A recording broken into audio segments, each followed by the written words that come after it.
السلام عليكم ورحمة الله وبركاته. إن الحمد لله نحمده ونستعينه ونستغفره ونؤمن به ونتوكل عليه ونعوذ بالله من شرور أنفسنا ومن سيئات أعمالنا. من يهده الله فلا مضل له ومن يضلل فلا هادي له. وأشهد أن لا إله إلا الله وحده لا شريك له وأشهد أن محمدا عبد الله ورسوله الذي أرسله الله بالحق بشيرا ونذيرا وداعيا إلى الله بإذنه وسراجا منيرا. أما بعد، يقول الله سبحانه وتعالى: ولا تكونوا كالذين تفرقوا واختلفوا من بعد ما جاءهم البينات وأولئك لهم عذاب عظيم. সম্মানিত উপস্থিতি দিনী ভাই বোনেরা, আমরা গত আলোচনায় অত্যন্ত গুরুত্বপূর্ণ একটি বিষয় নিয়ে আপনাদের হয়তো খেয়াল আছে যারা উপস্থিত ছিলেন, আপনাদের সাথে আলোচনা শুরু করেছিলাম।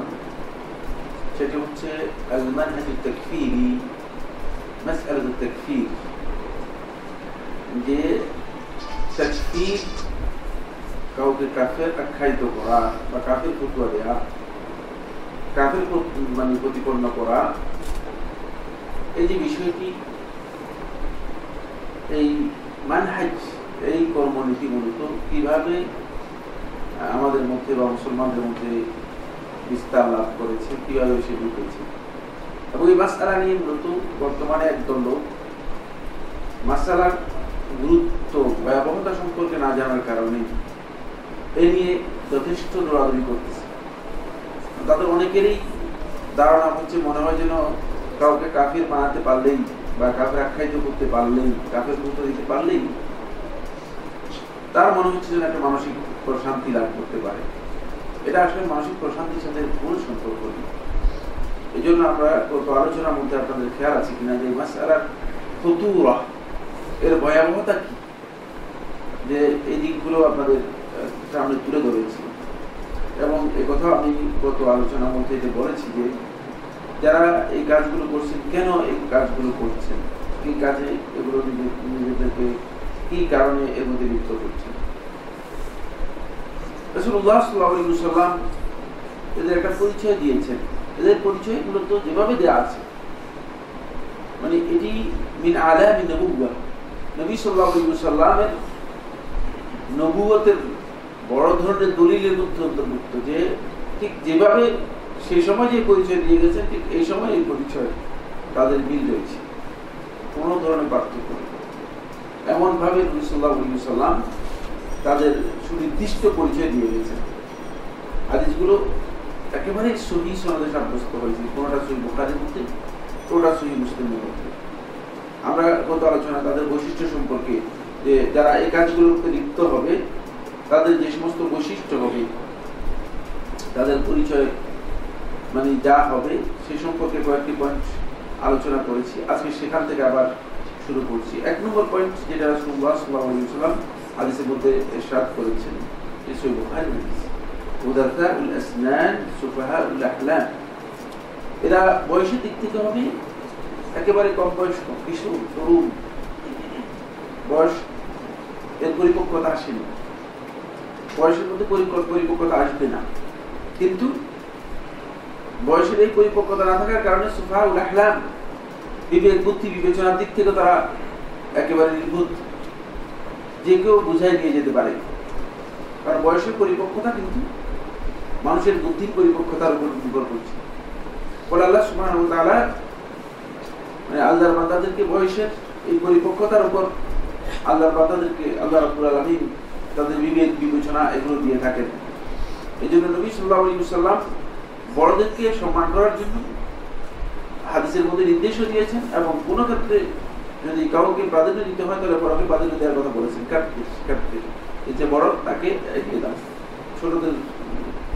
কিন্তু আমাদের এখন আমরা মনে করি যে তরুণ যারা আছে তাদের রক্ত গরম আছে, সাহস বেশি আছে, মানে উদ্দীপনা আছে, উদ্যোগী হয় খুব বেশি, তাদেরকে দিয়ে আমরা শেষ পর্যন্ত সেটি মৌলিকভাবে দ্বীনি কাজ হয় না। কারণ যেখানে জজবা বা আবেগ বা উদ্দীপনা কাজ করে, সেখানে বিবেকের মানে স্বল্পতা দেখা দেয়, সেখানে বিবেক অনেক ক্ষেত্রে কাজ করে না, অনেক ক্ষেত্রে দুর্বল থাকে। আর সেই দুর্বলতার কথাই রাসূলুল্লাহ সাল্লাল্লাহু আলাইহি ওয়াসাল্লাম এখানে ইঙ্গিত দিয়েছেন। একটা আরেকটার জন্য লাজিম মালজুম মানে বাধ্যতামূলক অপরিহার্য, এটা থাকলে যদি মুতাসাউল আসনান হয়, বয়সের দিক থেকে যদি কম হয়, তাহলে বুঝতে হবে যে সুফাহাউল আহলাম বিবেক বুদ্ধির দিক থেকে তার মধ্যে কি রয়েছে, মানে ঘাটতি আছে, অপরিপূর্ণতা আছে, এবং সেটাই বাস্তব। আজকে আপনি দেখেন যে সমস্ত লোকদেরকে পথভ্রষ্ট করতেছে, আজকে যারাই পথভ্রষ্ট করুক না কেন, কারা করতেছে তারা কারো জানেন। যারা আজকে এই মানে তাকফীরি মাসআলা নিয়ে মানুষদেরকে কাফের আখ্যায়িত করা, মানে এই কাজটা নিয়ে যারা আজকে দৌড়াদৌড়ি করতেছেন, সবচেয়ে বেশি সময় ব্যয় করতেছেন, আপনি এদের অধিকাংশকে দেখতে পাবেন যে আসলে মানে বুদ্ধি, জ্ঞান, বিবেক, এমনকি পড়াশোনার দিক থেকেও তাদের ইসলাম সম্পর্কে তেমন কোনো পড়াশোনা নেই, শুধু এই কয়েকটা বিষয় নিয়েই তারা দৌড়াদৌড়ি করছে, এই কয়েকটা কাজই করছে। রাসূলুল্লাহ সাল্লাল্লাহু আলাইহি ওয়াসাল্লাম যাদের পরিচয় দিয়েছেন, তাদের পরিচয় পাওয়া গিয়েছে তখনকার সময়। আমরা দেখেছি হারুরাতে যারা একত্রিত হয়েছিল আলী ইবনে আবি তালিব রাদিয়াল্লাহু তাআলা আনহুর বিরুদ্ধে, হারুরা নামক স্থানে যারা একত্রিত হয়েছিল নাহরাওয়ানের যুদ্ধের পরে, এরা সবাই একই স্টাইলের ছিল। এদের সবাই এই তরুণ যুবক, এরা শুধুমাত্র মানে জিহাদ ফরজ করে দিতে চায়। কিন্তু জিহাদ ফরজ করে দিবে কি কারণে? জিহাদ তো এমনি ফরজ আছে, আবার কি কারণে কি জিহাদ ফরজ করতেছে? কিন্তু জানে না যে আসলে জিহাদ কি জিনিস, জিহাদ কাকে বলা হয়, জিহাদের পদ্ধতি কি হবে, এগুলো সম্পর্কে কোনো জ্ঞান নেই। ফলে খুব সহজেই আল্লাহ রাসূল সাল্লাল্লাহু আলাইহি ওয়াসাল্লামের খেলাফতের দায়িত্ব নিয়ে আলী ইবনে আবি তালিব রাদিয়াল্লাহু তাআলা আনহু মানে প্রায় মুসলিম উম্মার মানে প্রায় সমস্ত মানে মুসলমানদের ঐক্যমতে, যদিও একটি ক্ষেত্রে একটু দ্বিমত ছিল, মানে খেলাফতের দায়িত্ব গ্রহণ করেছেন, সেখানে আলী ইবনে আবি তালিব রাদিয়াল্লাহু তাআলাকে সর্বপ্রথম কাফির করে দিয়েছে। সর্বপ্রথম আলী ইবনে আবি তালিবকে বলছে তুমি কাফির হয়ে গিয়েছো। কোরআনের আয়াতকে বিকৃত করে, অর্থকে বিকৃত করে মানে কাফির আখ্যায়িত করার জন্য চেষ্টা করছে। ফলে আমাদের সমাজের মধ্যে এই গ্রুপ এখন বর্তমানে অনেক বেশি আছে। কারণ এই গ্রুপকে যদি সত্যিকার অর্থে হিদায়াতের দিকে আনতে হয়, তাহলে ওই বিপরীত দিকটা চিন্তা করতে হবে। সেটা হলো যাদের বিবেক বুদ্ধি ঠিক আছে, বিবেক বিবেচনা যাদের ঠিক আছে, মানে তাদের সাথে যদি এদেরকে সম্পৃক্ত করা যায়, সম্পর্কিত করা যায়, তাহলেই শুধুমাত্র তারা হেদায়েতের উপর প্রতিষ্ঠিত থাকতে পারবে। অন্যথায় শয়তান এদেরকে যে কোনো সময় কাজে লাগাতে পারে, যেভাবে আজকে আমাদের মাঝে শয়তান সেগুলো কাজে লাগাচ্ছে। দ্বিতীয় পরিচয় রাসূলুল্লাহ সাল্লাল্লাহু আলাইহি ওয়াসাল্লাম হাদিসের মধ্যে এভাবে দিয়েছেন, ইয়াকতুলুনা আহলাল ইসলাম ওয়া ইয়াদাউনা আহলাল আওথান। ইয়াকতুলুনা আহলাল ইসলাম, মুসলিমদেরকে হত্যা করবে। আহলাল ইসলাম মুসলিম বলে নাই, খুব ভালো করে দেখেন হাদিসের মধ্যে রাসূলুল্লাহ সাল্লাল্লাহু আলাইহি ওয়াসাল্লাম আহলাল ইসলাম বলছেন যে মানে শুধু ইসলাম মেনে নিয়েছে এই লোক আহলুল ইসলাম, মুসলিম না। আসল মানে মুসলিম বলা হয় থাকে ওই ব্যক্তিকে যে বাহ্যিক ইসলাম করেছে, বাহ্যিকভাবে স্বীকৃতি দিয়েছে ইসলামের বিষয়গুলো, সে হলো মুসলিম। বুঝতে পেরেছি কিনা? মুমিন না। কিন্তু আল্লাহ তাআলা সাহায্যের জন্য আল্লাহ সুবহানাহু ওয়া তাআলা কোরআন কারীমে যতগুলো আয়াত উল্লেখ করেছেন, দেখবেন সবগুলো আয়াতের মধ্যে মুমিনের শর্ত করেছে, ইসলামের শর্ত করেনি, ঈমানের শর্ত করেছে। বুঝতে পেরেছেন কিনা? এই স্টেজটা মানে এখানে উপরের স্টেজ। ফলে প্রত্যেকটি আয়াতের মধ্যে দেখতে পাবেন কোরআন কারীমের মধ্যে মুসলিমের শর্ত করেনি, ঈমান শর্ত করেছে। জনৈক অমুসলিম মুসলিমদেরকে ওরা মুসলিম জিজ্ঞেস করলো যে আমরা যারা মুসলিমরা মুসলিম, তোমরা যারা মুসলিম আছো, তোমরা তো বলতেছো নিজেদেরকে মুসলিম, তোমরা দাবিও করতেছো তোমরা মুসলিম, তোমাদের উপর এত নির্যাতন কেন, তোমরা এত সমস্যার মধ্যে আছো কেন? বলে সমস্যার মধ্যে এই জন্যই তো আছি যে আমরা মুসলিম, এই কারণে কারণ আমরা মুমিন হতে পারিনি, কারণ আমাদের শর্ত দিয়ে আছে ঈমানের, কিন্তু আমরা হয়ে গেছি এখন মুসলিম। প্রত্যেকটা আয়াত দেখেন, ওয়ালা তাহিনু ওয়ালা তাহজানু ওয়া আনতুমুল আ'লাউনা ইন কুনতুম মুমিনিন, ইন কুনতুম মুসলিমিন না। বুঝতে পেরেছেন? ইন কুনতুম মুমিনিন মানে ওয়ালা তাহিনু ওয়ালা তাহজানু ওয়া আনতুমুল আ'লাউন, তোমরা বিজয় লাভ করতে পারবে ইন কুনতুম মুমিনিন। ওয়া কানা হাক্কান আলাইনা নাসরুল মুমিনিন, আমাদের উপর হক ওয়াজিব হয়েছে মুমিনদেরকে সাহায্য করা। বুঝতে পেরেছেন? মুসলিম শব্দ ব্যবহার করেন আল্লাহ সুবহানাহু ওয়া তাআলা একটি আয়াতেও না, পুরো কোরআন আজকে গিয়ে প্রথম থেকে শেষ পর্যন্ত পড়ে দেখবেন। আমরা মুসলিম হওয়ার কারণে মূলত আজকে আমরা সমস্যা, আমরা শুধুমাত্র ইসলাম ওকে, ইসলামকে ওকে করেছি, আর ইসলামদেরকে তারা হত্যা করবে। এবং আপনি দেখেন না, পৃথিবীর প্রায় প্রত্যেকটা ভূখণ্ডেই যারা এই কাজে লিপ্ত রয়েছে, যারা মানহাজুত তাকফীরের সাথে জড়িত রয়েছে, যারা এই তাকফীরি মেথোডোলজি নিজেদের জীবনের জন্য গ্রহণ করেছে, লোকদেরকে কাফির আখ্যায়িত করা, কাফির মানে প্রতিপন্ন করার চেষ্টা করছে, তারা সবাই দেখবেন যে তাদের একটাই কাজ, সেটা হলো মুসলিমদেরকে হত্যা করার বিষয়। তারা এরা মুরতাদ, এরা কাফির, এদের পিছনে এদেরকে হত্যা করা দরকার। আরে তুমি বিপরীতমুখী কি কাজ করেছো সেটা রাসূলুল্লাহ সাল্লাল্লাহু আলাইহি ওয়াসাল্লাম বলে দিচ্ছেন, ওয়ায়াদাউনা আহলাল আওথান।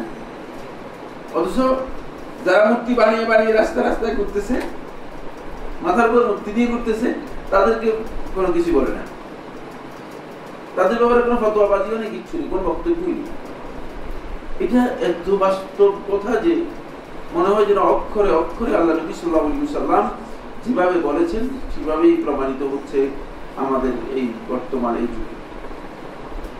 মানে জায়গায় জায়গায় লা ইলাহা ইল্লাল্লাহ ঘোষণা দিচ্ছে, তাকে হত্যা করে ফেলতেছে। কিন্তু মানে যদি কালেমা ঘোষণা না দেয়, ঈমান ঘোষণা না দেয়, মানে মুশরিক, তাকে হত্যা করার পরে তাকে ছেড়ে দিচ্ছে। এটা একেবারেই প্রকাশ্যে বোঝা যাচ্ছে। অথচ তারা মনে করতেছে যে হ্যাঁ, তারা সহি মানহাজ, মানে তাদের ধারণা অনুযায়ী তারা একটা সুন্দর মানহাজের উপর আছেন। ভুল কথা। এদের পরিচয় রাসূলুল্লাহ সাল্লাল্লাহু আলাইহি ওয়াসাল্লাম এইভাবে দিয়েছেন। রাসূলুল্লাহ সাল্লাল্লাহু আলাইহি ওয়াসাল্লাম তাদের পরিচয় আরো এভাবে দিয়েছেন, হাদিসের মধ্যে বলেছেন যে তারা তাদের যে বক্তব্য রয়েছে, কথা রয়েছে, সেই কথা ইয়াতাকাল্লামুনা বিকালিমাতিল হক,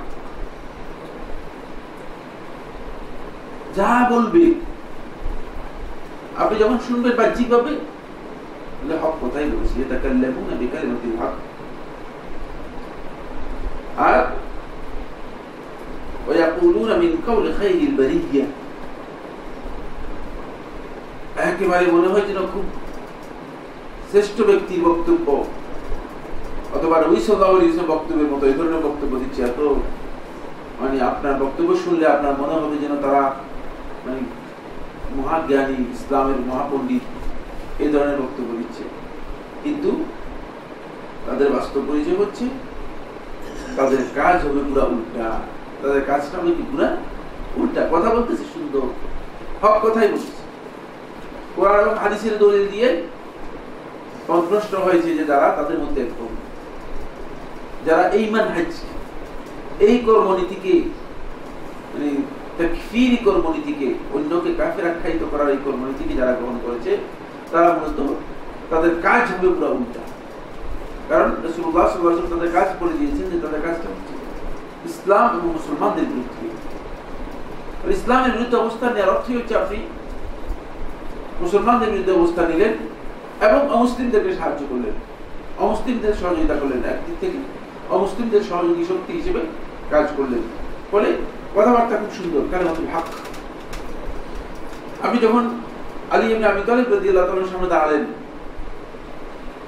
ইল হুকমু ইল্লা লিল্লাহ, হুকুম একমাত্র আল্লাহর জন্য, হুকুম তো আল্লাহর জন্য। তুমি কিভাবে এই হুকুম মেনে নিতে পারো? কোন ব্যক্তির হুকুম কিভাবে মেনে নিতে পারো? এটা তো বাতিল প্রশ্ন। এই আয়াতের বিপরীতে যদি যান, হুকুম কার হবে? ফয়সালা কার হবে? আল্লাহর ফয়সালা। এখন আলী ইবনে আবি তালিবের পক্ষে সব বলা যে না, আল্লাহর হুকুম হবে না, আমরা যেটা মেনে নিব সেটা প্রশ্নই আসে না। তারা যখন আপনার আয়াত দলিল দিবে, আমান লাম ইয়াহকুম বিমা আনজালাল্লাহু ফাউলাইকা হুমুল কাফিরুন, মানে কথা ঠিকই যে মান লাম ইয়াহকুম বিমা আনজালাল্লাহ, আল্লাহ তাআলা যা অবতীর্ণ করেছেন, নাযিল করেছেন, তা দিয়ে ফয়সালা করলো না, তা দিয়ে বিচার ফয়সালা যে করলো না, ফাউলাইকা হুমুল কাফিরুন, তারা কাফের। এটা তো আল্লাহর কথা, এটা তো কারো উপর ব্যক্তি তৈরি করা কথা না, কোরআনের বক্তব্য। সুতরাং এই কথা বললে তো ঠিকই আছে, কোথায় বলছে কাফের তো ঠিকই আছে। কাফের তো আমি ফতোয়া দিচ্ছি না, কাফের কোরআন ফতোয়া দিচ্ছে। কিন্তু এই আয়াত তো তাদের আসলে বুঝতে হবে, এই আয়াতের অর্থ তাদেরকে বুঝতে হবে। আল্লাহ সুবহানাহু ওয়া তাআলা কোরআন কারীমের মধ্যে যে আয়াতগুলো, যে বক্তব্যগুলো দিয়েছেন, সেগুলো বুঝতে হবে।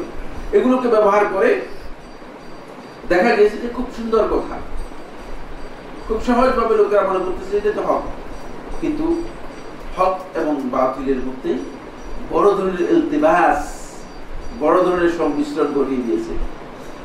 হক এবং বাতিলের মধ্যে এমন ভাবে সংমিশ্রণ ঘটিয়ে দিয়েছে যে হক এবং বাতিল এই দুইয়ের মধ্যে আপনি পার্থক্য করতে পারছেন না। যখনই হক এবং বাতিলের মধ্যে কেউ পার্থক্য করতে পারে না, তখনই সেটি এটাকেই বলা হয় ফিতনা। এটাই ঠিক। এবং এই ফিতনার মধ্যে আপনি পড়ে গিয়েছেন। ফিতনার মধ্যে পড়ে গেলে কোন ব্যক্তি তিনি বড় কঠিন অবস্থার মুখোমুখি হলেন। কারণ হতে পারে যে ফিতনা নিমজ্জিত হবে অথবা ফিতনা থেকে নিজেকে রক্ষা করতে পারবেন। আর খুব কম সংখ্যক লোক আছে যারা এই কঠিন অবস্থায় নিজেকে রক্ষা করতে পারে। কারণ এটা কঠিন অবস্থা। ফলে হক এবং বাতিলের মধ্যে সংমিশ্রণ করিয়ে কোরআন এবং হাদিসের কিছু আয়াতকে ব্যবহার করে অথবা কিছু দলিল হাদিসকে ব্যবহার করে দেখা যাচ্ছে যে খুব সুন্দর কথা বলে দিচ্ছে, খুব সুন্দর কথা বলে দিচ্ছে। এবং এখন প্রচুর ফিতনা নিয়ে করা হচ্ছে, প্রচুর। বিভিন্ন সোশ্যাল মিডিয়াতে পাওয়া গেছে একটা শয়তানের বুক, সেটারিক বুক, ফেসবুক নাম দিয়েছে। আসলে খুব এটা শয়তানের বই, কোনো সন্দেহ নেই। বুঝতে পেরেছি কিনা? শয়তান খুব নিজেই মনে হয় এটা পরিচালনা করতেছে। এবং অপ্রয়োজনীয় এর মধ্যে আমার মনে হচ্ছে এখানে উপস্থিত যারা আছে তাদেরও প্রতিদিন অন্তপক্ষে আধা ঘন্টা 1 ঘন্টা সময় নষ্ট হচ্ছে। এই আধা ঘন্টার সময় যদি তিনি কোরআন কারীম তেলাওয়াত করতেন, আর কত সওয়াব হতো, অথবা কত না ভালো কাজ, কত না ভালো কাজ। কিন্তু শয়তান সুকৌশলী, শয়তানকে সুকৌশলী এবং প্রকৌশলী দিতে বলা যায়। বুদ্ধি তার এমন পর্যায়ে সে চলে গিয়েছে যে আমাদের কাছ থেকে কিভাবে তার অংশটুকু সে আদায় করে নিবে সেটা সে সকল দিক থেকে আমাদের কাছ থেকে আদায় করে নেওয়ার জন্য চেষ্টা করতেছে। ফলে আমরা অনেকে মনে করতেছি এটা দাওয়াতি কাজ করতেছি। কিছু দাওয়াতি কাজ হতে পারে, তবে শয়তানের দায় কাজ দিয়ে দাওয়াতি কাজ হয় না। এটা আপনাদের খেয়াল রাখতে হবে। শয়তানের কাজ দিয়ে দাওয়াতি কাজ হয় না।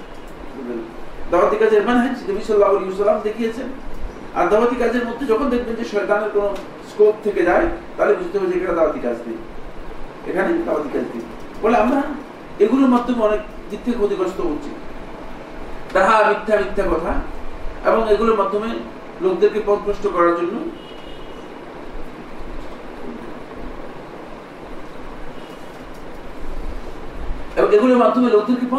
জন্য চেষ্টা করতেছে।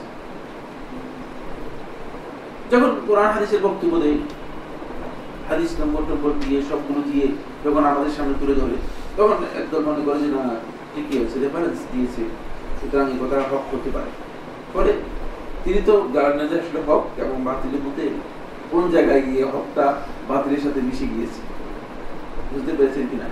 হকের পরে দিয়ে ভিতরে মূলত কি করেছে? বাতিল ঢুকিয়ে দিয়েছে। ফলে আমাদের বুঝতে সমস্যা হয়ে গেছে। এখন এই বাতিল ভিতরে ঢুকে যাওয়ার কারণে কথাবার্তা খুব সুন্দর বক্তব্য দিচ্ছে, কাফেরদের বিরুদ্ধে বক্তব্য দিচ্ছে। আমাকে অনেকে বলতেছে আপনি বার্মার মুসলমানদের জন্য বক্তব্য দিচ্ছেন না। আমি কি বক্তব্য দিব? আমাকে করার মতো কি আছে?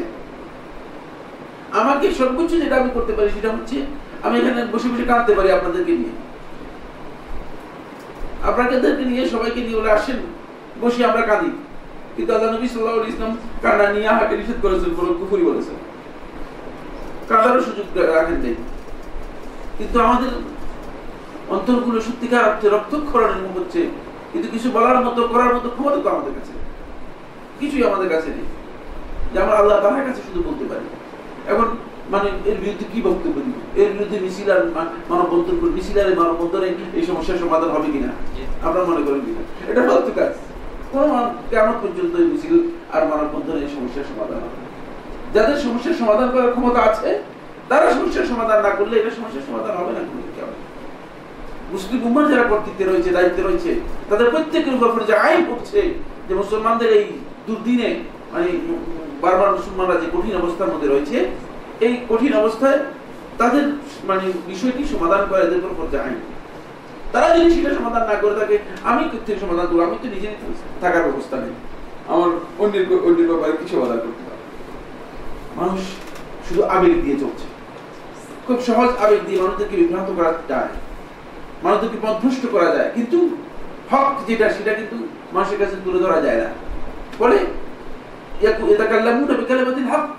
হক কথা বলতে চেষ্টা করে, কিন্তু আসলে হক সেখানে পৌঁছাতে পারে না, কারণ হক পর্যন্ত পৌঁছতে পারে না। হকের সাথে বাতিলের সংমিশ্রণ করে যে জিনিসটুকু হচ্ছে সেটা হলো এই যে আপনাকে হকের লেভেল দিয়ে, আপনাকে হকের ডিজাইন দিয়ে আপনার মধ্যে বাতিল ঢুকিয়ে দিচ্ছে।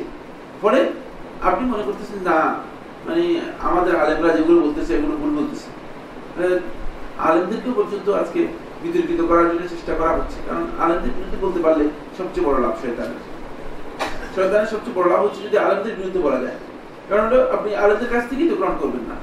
আলেমদের কাছ থেকে যদি হক গ্রহণ করতে না পারেন তাহলে আপনি এমনিতে আর দরকার নেই, আর আপনাকে পথভ্রষ্ট করার জন্য শয়তানের কোনো কিছু দরকার নেই, এমনিতে আপনি পথভ্রষ্ট করে যাবেন। এবং সেই ডিজাইন মূলত শয়তান সেখানে করে দিয়েছে। ফলে তাদের কথা সুন্দর আছে, কথার মধ্যে খুব সুন্দর সুন্দর বক্তব্য, এক একজনের বক্তব্য শুনলে আপনি বক্তব্যের ডিজাইন, স্টাইল, তারপরে উপস্থাপনা ইত্যাদি যখন আপনি দেখবেন, আপনি মনে হয় মাশাআল্লাহ জজবা তৈরি করে কিভাবে এখনই গিয়ে আপনি যুদ্ধের মধ্যে পড়ে যাবেন। কোথায় যুদ্ধের মধ্যে পড়বেন? এত যুদ্ধ করার যদি আগ্রহ হয়ে থাকে তাহলে আপনি দৌড় দিয়ে বঙ্গোপসাগরে পড়ে যান। কি যুদ্ধ আপনি বুঝেছেন ইসলাম নিয়ে? ভুল কাজ। আমাদের মানে সবচেয়ে বড় সমস্যা হয়ে গেছে এখানে যে আমরা জিহাদের অর্থ বুঝি না, জিহাদ আর কিতালের মধ্যে পার্থক্য বুঝি না, আর জিহাদের পদ্ধতি সম্পর্কে কোনো জ্ঞান নেই, জিহাদের শুরু সম্পর্কে কোনো জ্ঞান নেই। শুধুমাত্র একদল লোক এসে আমাদেরকে উস্কাই দিচ্ছে, আর আমরা মনে করছি যে হ্যাঁ যেটাই করতে পারি, মানুষের গাড়ির মধ্যে আগুন লাগাই দিতে পারলে তো জিহাদ। এই জিহাদ আবার কোথেকে আবিষ্কার করবে? মানুষের গাড়ির মধ্যে আগুন লাগাই দিল, রাস্তায় গিয়ে বোম মেরে দিলেন, একটা জিহাদ করে ফেললেন। সমস্ত ভুল মানে এবং যুব সমাজকে মূলত শয়তান আলেমদের থেকে বিচ্ছিন্ন করে, মানে শয়তান তার মানে মানহাজে তাদেরকে এই পন্থী মূলত শয়তান মানে কঠিন ভাবে ঢুকতেছে। খুব সহজ কথা, যদি আপনাকে কাফের বানানো যায় তাহলে তো আপনার কিচ্ছু করার নেই। খুব সহজ কথা, আপনার সব কিছু হালাল জালাল করে দিয়েছে, আপনার সব বৈধ করে দিয়েছে, সুতরাং আপনার কথা আর শোনার কোনো দরকার নেই। এরপরেও আল্লাহ নবী সাল্লাল্লাহু আলাইহি ওয়াসাল্লাম তাদের আরো পরিচয় দিয়েছেন যে ইয়াকরাউনাল কুরআনা লা ইউজাউযু তারাকিয়াহুম, কুরআন তারা পড়বে কিন্তু লা ইউজাউযু তারাকিয়াহুম, কুরআন তাদের এই যে হলকুম আছে ভিতরের দিকে ঢুকবে না, কোরআনের উপলব্ধি তাদের আসবে না, কোরআন বুঝার চেষ্টা করবে না। কোরআন শুধু তেলাওয়াত এবং কোরআনকে শুধুমাত্র নিজেদের প্রয়োজনে ব্যবহার করার জন্য, কোরআনকে বুঝবে না, যেভাবে বোঝা দরকার সেভাবে বুঝবে না। আজকে মূলত কোরআন আমরা অনেকেই কোরআন পড়ি, কোরআন থেকে দলিল গ্রহণ করি, কোরআন থেকে বিভিন্ন ধরনের রেফারেন্স নেই, কিন্তু রেফারেন্স নিয়ে আমার নিজের সুবিধা। কোরআন থেকে রেফারেন্স নিই, যেমন একটা আয়াত দেখতে ওয়াতাসিমু বিহাবলিল্লাহি জামিআন ওয়া লা তাফাররাকু। দুনিয়ার কোনো আলেম নেই, দুনিয়ার কোনো জাহিল নেই যে ঐক্যের জন্য এই আয়াতকে দলিল হিসেবে পেশ করতেছে না। এটা হচ্ছে ঐক্যের সবচেয়ে বড় আয়াত, কোরআনে কারীমের মধ্যে ইসলামিক ঐক্যের জন্য আহ্বান করতেছে। কিন্তু সবাই এই আয়াত দিয়ে যে ঐক্যের আহ্বান করতেছে, ওই আয়াতের শেষে যে ওয়ালা তাফাররাকু রয়েছে, ওই তাফাররুকের মধ্যে আলিফ রয়েছে। শেষে যে নিষেধ কথা আছে ওই নিষেধের মধ্যেই সবাই রয়েছে, আগের অংশটুকুর মধ্যে তারা নেই। বুঝতে পেরেছেন কিনা? এখানে প্রত্যেকটি কোরআনে কারীমের আয়াতকে যখন ব্যবহার করা হয় থাকে, মানে কোরআনকে আল্লাহ সুবহানাহু ওয়া তাআলা এমন একটি কিতাব অবতীর্ণ করেছেন, এ দিয়ে মূলত বাতিলতার জন্য দলিল হিসেবে পেশ করতে পারবে। এখানে আল্লাহ সুবহানাহু ওয়া তাআলা কোরআনকে এত বিস্তৃতভাবে কোরআনের শব্দগুলোকে এবং কোরআনের বাক্যগুলোকে এমন ভাবে দিয়েছেন যে যদি কেউ খুঁজে তালাশ করে বের করতে চায় তাহলে মানে তার প্রবৃত্তির দলিল কোরআনে কারীমের মধ্যে তালাশ করে পাবে সে। ফলে প্রত্যেকেই কোরআনের আয়াত দিয়ে যে দলিল দিচ্ছে নিজের সপক্ষে এবং নিজের ওই জিনিসটাকে বোঝানোর জন্য, নিজের বক্তব্যকে এস্টাবলিশ করার জন্য, নিজের বক্তব্যকে প্রয়োগ করার জন্য দেখা যাচ্ছে যে কোরআন দিয়ে দলিল দেওয়ার জন্য চেষ্টা করছে। আর তারাও তাদের কথা এভাবেই তারা বলবে যে কোরআন তিলাওয়াত করবে কিন্তু ওলা ইউজাউযু তারাকিয়াহুম, কোরআনটা তাদের অন্তরে প্রবেশ করবে না, ভিতরের দিকে প্রবেশ করবে না। ভিতর দিকে প্রবেশ করবে না। অর্থ হচ্ছে এখানে একটাই, সেটা হলো এই মানে কোরআনের প্রকৃত যে অর্থ রয়েছে, যে মিনিং আছে, সহি যে মিনিং আছে, সেটা কোরআনের বুঝবে না, এটা বোঝার চেষ্টা করবে না। কারণ হলো কি, কোরআনে কারীমের সহি মিনিং বুঝতে হলে ওই কোরআনের মিনিং যারা বুঝেছে তাদের কাছ থেকে বুঝতে হবে। কোরআন দুই দিক থেকেই মুতালাক্কা। একটা হচ্ছে কোরআনের তেলাওয়াত, এটা সরাসরি মানে একজনের কাছ থেকে আরেকজনের কাছ থেকে এভাবে মুখে মুখে আসছে, বুঝতে পেরেছেন? মুতালাক্কা, এটা গ্রহণ করা হয়েছে মুহাম্মদ রাসূলুল্লাহ সাল্লাল্লাহু আলাইহি ওয়াসাল্লাম থেকে। আসহাবু মুহাম্মাদিন সাল্লাল্লাহু আলাইহি ওয়াসাল্লাম, নবী সাল্লাল্লাহু আলাইহি ওয়াসাল্লামের সাহাবায়ে কেরাম কোরআনটাকে গ্রহণ করেছেন। ঠিক যেভাবে গ্রহণ করেছেন ঠিক সেভাবে গ্রহণ করার নাম হচ্ছে কোরআন তেলাওয়াত করা। এখন আপনার স্টাইল আবিষ্কার করলে চলবে না কোরআনের। আরো শুনছি আমি, আমার কাছে কেউ তো বলছে নতুন নতুন স্টাইলে কোরআন তেলাওয়াত আবিষ্কার হয়েছে। জাহেল লোক, কোরআন সম্পর্কে জ্ঞান না থাকার কারণে বিভিন্ন মূর্খ বিভিন্ন ধরনের ইজতিহাদ করে, মানে নিজের পক্ষ থেকে ইজতিহাদ আবিষ্কার করেছে, কোরআন তেলাওয়াতের স্টাইল আবিষ্কার করেছে। বলে কোরআন তেলাওয়াত হবে না, কোরআন আবৃত্তি হবে। আল্লাহর চেয়ে বেশি ভালো জানে দেখা। আল্লাহ রাব্বুল আলামিন নির্দেশ দিচ্ছেন ওয়া আতলুল কোরআন, আর আমাকে নির্দেশ দেওয়া হচ্ছে কোরআন তেলাওয়াত করার জন্য। আর কোরআন তেলাওয়াতের পদ্ধতি কি, সেটা আল্লাহ তাআলা নিজে তেলাওয়াত করি জিবরিল আমিনকে সেভাবে তেলাওয়াত করিয়েছেন। জিবরিল আমিন মুহাম্মদ সাল্লাল্লাহু আলাইহি ওয়াসাল্লামকে সেভাবে তেলাওয়াত করিয়েছেন। এটা সরাসরি মৌখিকভাবে গ্রহণ করা হয়েছে। এটা কারো ব্যক্তিগত মানে ইজতিহাদের উপর নির্ভর করে না। তেলাওয়াত ইজতিহাদি বিষয় না, বুঝতে পেরেছেন কিনা? আবিষ্কারের বিষয় না, এটা কোন মানে কেউ আবিষ্কার করেছে এরকম না, সরাসরি মৌখিকভাবে এসেছে। ঠিক অনুরূপভাবে কোরআনে কারীমের মাফহুম, কোরআনে কারীমের যে বুঝ সমঝ, কোরআন থেকে যে অর্থ আমরা গ্রহণ করব, এই অর্থ কিন্তু সালফে সালেহিন যেভাবে বুঝেছেন সেভাবে আসতে হবে। নচেত কোরআন থেকে আপনি বহু অর্থ গ্রহণ করতে পারবেন, যে অর্থের মাধ্যমে আপনি সত্যিকার অর্থে পথভ্রষ্ট হওয়ার জন্য যথেষ্ট হয়ে যাবে। এখানে কোরআন তো এর আগে একদল লোক বুঝেছেন, বুঝেন নাই নাকি? এটা আমরা নতুন আসলাম, আমরা কোরআন থেকে অনেক কথা বুঝে যাচ্ছি, এটা ভুল কথা। যারা কোরআনে কারীমকে সত্যিকার ভাবে বুঝতে পেরেছেন, ওই তাদের কাছ থেকে কোরআনের সমঝ, তাদের কাছ থেকে কোরআনের বুঝ আমাদেরকে নিতে হবে। আপনি যদি তাদের কাছ থেকে কোরআনের বুঝ নেন, তাহলে আপনি দেখবেন যে আপনি পথভ্রষ্ট হবেন না। এই জন্য বলা হচ্ছে যে ওয়ালা ইউজাউযু তারাকিয়াহুম, তাদের অন্তরে কোরআন প্রবেশ করবে না। কেন প্রবেশ করবে না? যেহেতু তারা কোরআনে কারীমের অর্থ বা যে বুঝ, এই বুঝ আসলে ওখান থেকে নিয়ে নেয় যেখান থেকে নেওয়ার কথা ছিল। তারা নিজেদের মন মতো নিয়েছে। কিন্তু নিজেদের মন মতো নিলেও তো আপনি যদি আয়াত দিয়ে ব্যাখ্যা করেন, ওমান লাম ইয়াহকুম বিমা আনজালাল্লাহু ফাউলাইকা হুমুল কাফিরুন, এর একটু পরে ওমান লাম ইয়াহকুম বিমা আনজালাল্লাহু ফাউলাইকা হুমুল ফাসিকুন, এর একটু পরে ওমান লাম ইয়াহকুম বিমা আনজালাল্লাহু ফাউলাইকা হুমুল যালিমুন। ঠিক আছে কিনা? তিনটা আয়াত রয়েছে, কয়টা? তিনটা। এখন আল্লাহ তাআলা ভুল করছেন, আপনি ভুল করতেছেন, কোনো উত্তর দিতে পারবেন না, কোনো উত্তর দিতে পারবে না। যারা সালফে সালেহিনের বুঝ গ্রহণ করবে না, শুধুমাত্র এই মাসআলার মধ্যে তারা কিয়ামত পর্যন্ত কোনো উত্তর দিতে পারবে না। কারণ হলো এই আয়াতের মধ্যে তো তিনটা বক্তব্য রয়েছে, একই আয়াতে তো কোনো পার্থক্য, শুধু শেষের দিকে পার্থক্য। একই বক্তব্যের মধ্যে তিনটা কথা রয়েছে। সুতরাং বুঝতে হবে যে সালফে সালেহিনের সমঝ যতক্ষণ পর্যন্ত আমাদের কাছে এস্টাবলিশ করতে না পারবো, বুঝতে না পারবো, যতক্ষণ পর্যন্ত সেটা প্রতিষ্ঠিত না হবে, ততক্ষণ পর্যন্ত আমরা কোরআনে কারীম আসলে সহিহ বুঝ, ওই ওয়ালা ইউজাউযু তারাকিয়াহুম, কোরআন ভিতরের দিকে ঢুকবে না, আপনি কোরআন তেলাওয়াত করবেন। একই বক্তব্য কোরআনে কারীমের মধ্যে আল্লাহ সুবহানাহু ওয়া তাআলা এভাবে দিয়েছেন, এভাবে আল্লাহ রাব্বুল আলামিন দিয়েছেন। সুতরাং এটা আমাদেরকে কিন্তু বুঝতে হবে। এই বুঝার জন্য কোরআনে কারীমের সহিহ বুঝ যারা বুঝেছেন, পরে কোরআনে কারীমের ব্যাপারে সাহাবায়ে কেরাম কোনোভাবেই নিজের বক্তব্যকে ঢুকানোর চেষ্টা করতেন না।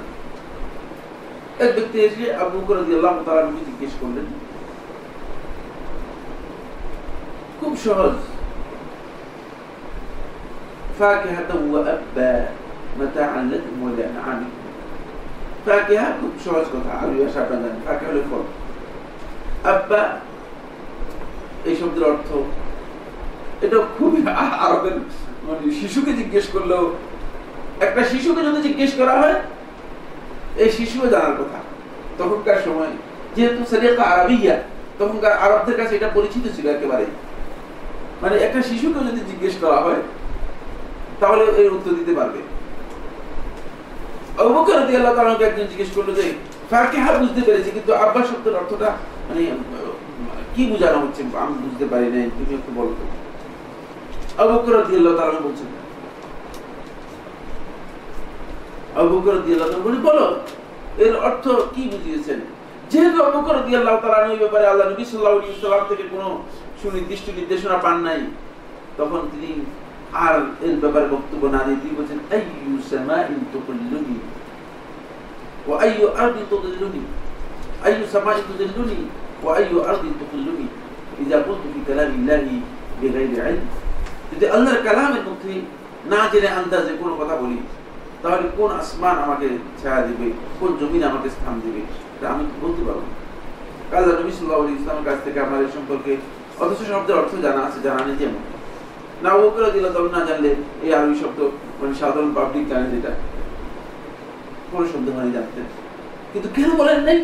যেহেতু কোরআনের মধ্যে আসলে আন্দাজে বলার এই রোগ অত্যন্ত ভয়ঙ্কর রোগ, এবং সবচেয়ে বড় আশ্চর্যের বিষয় হচ্ছে এই কোনো প্রবলেম ম্যানেজমেন্ট করেন, বাতি ফ্যানগুলো বন্ধ করে দেন, ম্যানেজমেন্ট করেন।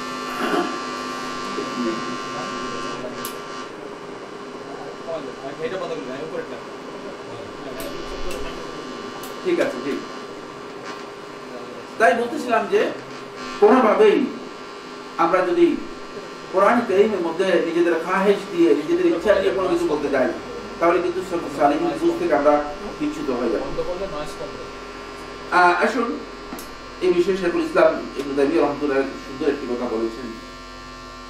قال شيخ الإسلام ابن تيمية رحمه الله تعالى وكانت البدعة الأولى مثل بدعة الخوارج، যে সর্বপ্রথম যে বিদআতটি মূলত চালু হয়েছে মিসল বিদআতুল খাওয়ারিজ, খারিজিদের বিদআত, ইননামা হিয়া মিন সুই ফাহমিন লিল কুরআন, যে খারিজিদের যে বিদআতের কথা আমরা আজকে জানতে পেরেছি এটা হলো তাকফীরি বিদআত। সর্বপ্রথম তাকফীরি এই মানহাজটি তারা গ্রহণ করেছে।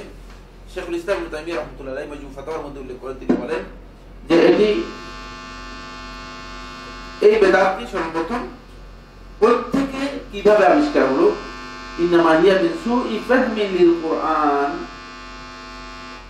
কুরআন এর বুঝের ব্যাপারে ভুল বুঝ ঢুকে যাওয়ার কারণে মূলত এই বিভ্রান্তি তৈরি হয়েছে। লাম ইয়াকসুদু মুআরাদাতাহু, প্রথম শুরু যখন হয় তখন কিন্তু লাম ইয়াকসুদু মুআরাদাতাহু মানে কোরআনের বিরুদ্ধাচরণ করার জন্য মূলত তারা এই চিন্তা করে নেই। তাদের চিন্তাটা ছিল কোরআনের ভুল বুঝ দিয়ে দিয়েছে। পরে আজকে আপনি দেখতে পাবেন কোরআনে কারীমের যত আয়াত দিয়ে এই খারেজি সম্প্রদায় অথবা তাকফীর সম্প্রদায় আজকে যতগুলো দলিল দিচ্ছে প্রত্যেকটা আয়াতের মধ্যেই মূলত তারা সলফে সালিহিন যেটা বুঝেছে বা সলফে সালিহিনের যে মানহাজ ছিল সেই মানহাজে তারা নেই, বরং তারা উল্টা মানহাজে বক্তব্য দিচ্ছে। ওই সুহুল মানা, ওই ভুল বুঝটা সেটাই কন্টিনিউ করে আছে, এখনো ওই ভুল বুঝই কন্টিনিউ করে আছে। ফলে আমাদের মধ্যে মূলত কোরআনের এই ভুল বুঝ যতদিন পর্যন্ত থাকবে আপনি দেখতে পাবেন যে এই তাকফীরি মানহাজটা বেশি লোকদের মধ্যে চলবে এবং তারা এইভাবেই মূলত ওয়ালাকিন ফাহিমু মিনহু মা লাম ইয়াদুল্ল আলাইহি। শেখুল ইসলাম ইবনে তাইমিয়া রাহমাতুল্লাহ বলেন কোরআন থেকে তারা এমন জিনিস বুঝেছে যেটা মা লাম ইয়াদুল্ল আলাইহি, কোরআন যার উপর কোরআন মূলত কখনো বুঝায়নি। কোরআন যেটাকে বুঝায়নি সেটাই তারা মূলত বোঝানোর জন্য চেষ্টা করে যাচ্ছে। এই বুঝটা কিভাবে ঢুকলো? এই বুঝের সাথে মূলত মৌলিক একটি বিষয় জড়িত রয়েছে, সেটা হচ্ছে যেটা আল্লাহ নবী সাল্লাল্লাহু আলাইহি ওয়াসাল্লাম শুরুতেই গীত করেছেন, সুফাহাউল আহলাম। আর সত্যিকার বিবেকের অপরিপক্কতা মূলত এখানে কাজ করেছে, কারণ বিবেকের পরিপক্কতা যদি থাকতো তাহলে তারা যারা কোরআন বুঝেছে, ইসলাম বুঝেছে, তাদের কাছে তারা যাওয়ার জন্য চেষ্টা করতো। কিন্তু তাদের কাছে না গিয়ে তারা মনে করেছে যে না, আমরা নিজেরাই মানে যতটুকু বুঝেছি এর মাধ্যমে আমরা হেদায়েত লাভ করতে চাই, ফলে তারা এই বিভ্রান্তির মধ্যে রয়েছে। আসুন এবার আমি কিছু উদাহরণ দিয়ে তাকফীর গ্রুপের, এই উদাহরণগুলো দিলে আমরা বুঝতে পারবেন যে তাদের অবস্থা এমন হয়েছে যে তারা মানুষদেরকে তাকফীর করতে করতে গরু ছাগলকে পর্যন্ত তাকফীর করা শুরু করেছে। মানে অবস্থা এমন দাঁড়িয়েছে যে গরু জীবক কিয়ামত পর্যন্ত কাফের হওয়ার কোনো সম্ভাবনা নেই, কারণ ওয়ালাহু আসলামা মান ফিস সামাওয়াতি ওয়াল আরদ, এই গাছগাছালি কাফের হওয়ার কোনো সম্ভাবনা নেই। বুঝতে পেরেছেন? আসমান জমিন এগুলো কাফের হওয়ার সম্ভাবনা নেই, কারণ এগুলো ইসলাম গ্রহণ করেছে আল্লাহ তাআলা কোরআনের মধ্যে ঘোষণা দিয়েছেন, তাদের ইসলামের স্বীকৃতি আল্লাহ তাআলা দিয়েছেন। বুঝতে পেরেছেন কিনা? সুতরাং তাদের অবস্থা এমন যে আজকে তাকফীর মানহাজ যারা গ্রহণ করেছে তারা একে একে মানুষদেরকে কুফরিত করছেই, মানে সবাইকে কাফের সাব্যস্ত করছে। একজন আমাকে বলতেছে যে গরু গোশত যদি না খায় তাহলে সে কি কাফের হবে কিনা। মানুষ কোনো কারণে, বিভিন্ন কারণে হয়তো ডাক্তার নিষেধ করে গরু গোশত খায়, অনেকে আছে যে গরু গোশত খায়, এমন কিছু রাজ্যিক সমস্যা আছে। যাই হোক, সে ডাক্তাররা খুব ভালো জানেন কি কি সমস্যা আছে, এটা আমি আলোচনা করতে যাই না। কিন্তু মানে সহজ কথা, সরল অঙ্ক প্রযোগ করেছে, ইসলাম হালাল করেছে তো গরু গোশত খায় না, সে গরু গোশতকে হারাম করে নিয়েছে, সুতরাং সে কাফের। সহজ কথা। এই ধরনের কুফরির মানে হিসাব করতেছেন আপনারা, একেবারে মানে বিভ্রান্তির পর্যায়ে আছে, পথভ্রষ্টতার পর্যায়ে আছে। মানে কাফের বানানোর মানে ধরন হচ্ছে এমন যে মানে খালি গায়ে পড়ে কোন রকম, মানে একজনকে কাফের বানাতে পারলেই মনে হয়েছে এটা একটা বড় ধরনের মর্যাদার কাজ করলাম আর কি, আমি একটা গ্রেট, খুব গুরুত্বপূর্ণ একটা কাজ করলাম।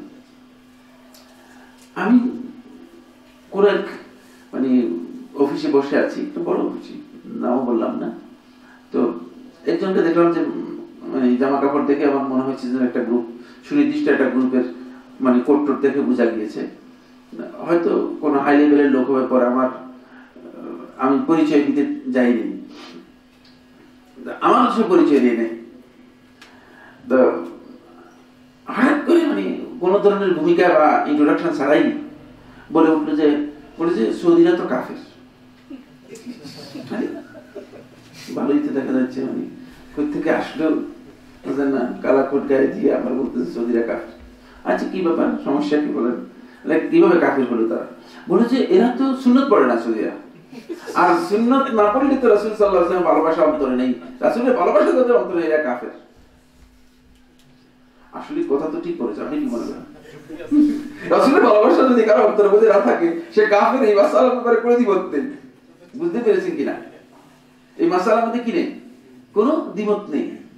রাসূলের ভালোবাসা যার অন্তরের মধ্যে থাকবে না, এমন এর কোনো সন্দেহ নেই, সে কাফের।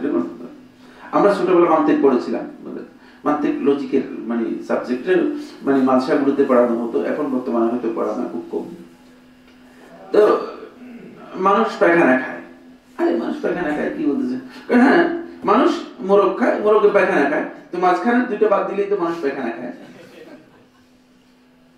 লজিক কত সুন্দর, বুঝতে পেরেছি? সব লজিকটা এটা তো জানতে হবে আগে, বুঝতে পেরেছেন কিনা? এটাকে আরবিতে বলা হয় সুগরা কুবরা, বুঝতে পেরেছেন? এমন এই কাদিয়াতাইনের মানে সুগরা কুবরা বাদ দিয়ে রেজাল্ট বের করতে হয়। রেজাল্ট বের করলে ঠিক আছে, মানুষ পায়খানা খায়, কিন্তু সব পায়খানা খায় কথা তো সত্য নয়। আপনার এই লজিক দিয়েছেন যে এটা সত্য নয়। শেষে আমি ওনাকে বললাম, মানুষ পরিচয় আমার হয়নি, তখন পরিচয় দিইনি। তাই বললাম যে তো রাসূল সাল্লাল্লাহু আলাইহি ওয়াসাল্লাম কদু খেয়েছেন, এখন যারা কদু খাবে না তারা কাফের কিনা? মাথার মধ্যে কিলো মনে হয়েছিল, ছোট্ট কোনো রকম মনে করলে চিন্তা করলে যে কি ব্যাপারটা কি, কোথায় গিয়ে পড়লাম। রাসূল সাল্লাল্লাহু আলাইহি ওয়াসাল্লাম কদু পছন্দ করেছেন, খেয়েছেন। এখন কোনো ব্যক্তি যদি কদু না খায় তাহলে সে কাফের হবে কিনা আপনি বলেন? বলছেন না, তা কাফের হবে না। তাহলে যে আগে যে বললেন যে সুন্নত না পড়লে সে কাফের হয়ে যাবে, এখন বলছে কদু না খেলে কাফের হবে না, কারণটা কি? আপনি উল্টা পুতো দিচ্ছেন কেন? আমরা যে রাসূলুল্লাহ সাল্লাল্লাহু আলাইহি ওয়াসাল্লাম জীবনে কোনোদিন রাসূল সাল্লাল্লাহু আলাইহি ওয়াসাল্লাম ভাত খান নাই, রুটি খেয়েছেন। আমরা যারা রুটি খাই না, ভাত খাই, আমরা কাফের কিনা? না কাফের না। এবার আমার চাকরি কি, আপনার পরিচয় কি? আচ্ছা আমার পরিচয় কিচ্ছু না, আমি জাস্ট এখানে একটা মানে আসছি, বসে রয়েছি এই আর কি, আমার তেমন কোনো পরিচয়। আপনার পরিচয়? বলে যে আমি অমুক এমপি, এখন বর্তমানে এমপি সরকার। বলছিলাম মানে শুধুমাত্র যুক্তি দিয়ে ইসলাম যুক্তি নির্ভর, আন্দাজ অনুমান নির্ভর, ইসলাম দলিল নির্ভর। এই ধরনের বক্তব্যের মাধ্যমে মানুষদেরকে খুব সহজে প্রশ্ন করা যায়। কুফরি দেওয়া মানে ফতোয়া দেওয়া খুবই সহজ হয়ে গেছে, যে কেউ এখন কুফরি ফতোয়া দিয়ে দিচ্ছে। এখন তো মিলাদুন নবী যে না করবে না সে কাফের, খুব সহজ কথা। আল্লাহ নবী সাল্লাল্লাহু আলাইহি ওয়াসাল্লামের দুশমন, এর চেয়ে বড় কি হতে পারে?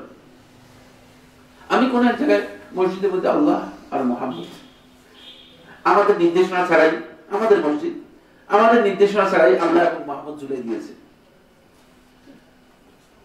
এখন আমি তাদেরকে বললাম যে মানে বললাম যে এই আল্লাহ এবং মুহাম্মদ এই যে ঝুলাইছেন, এটা এই দুইটা কথা মসজিদ থেকে এখান থেকে নামাই দেন।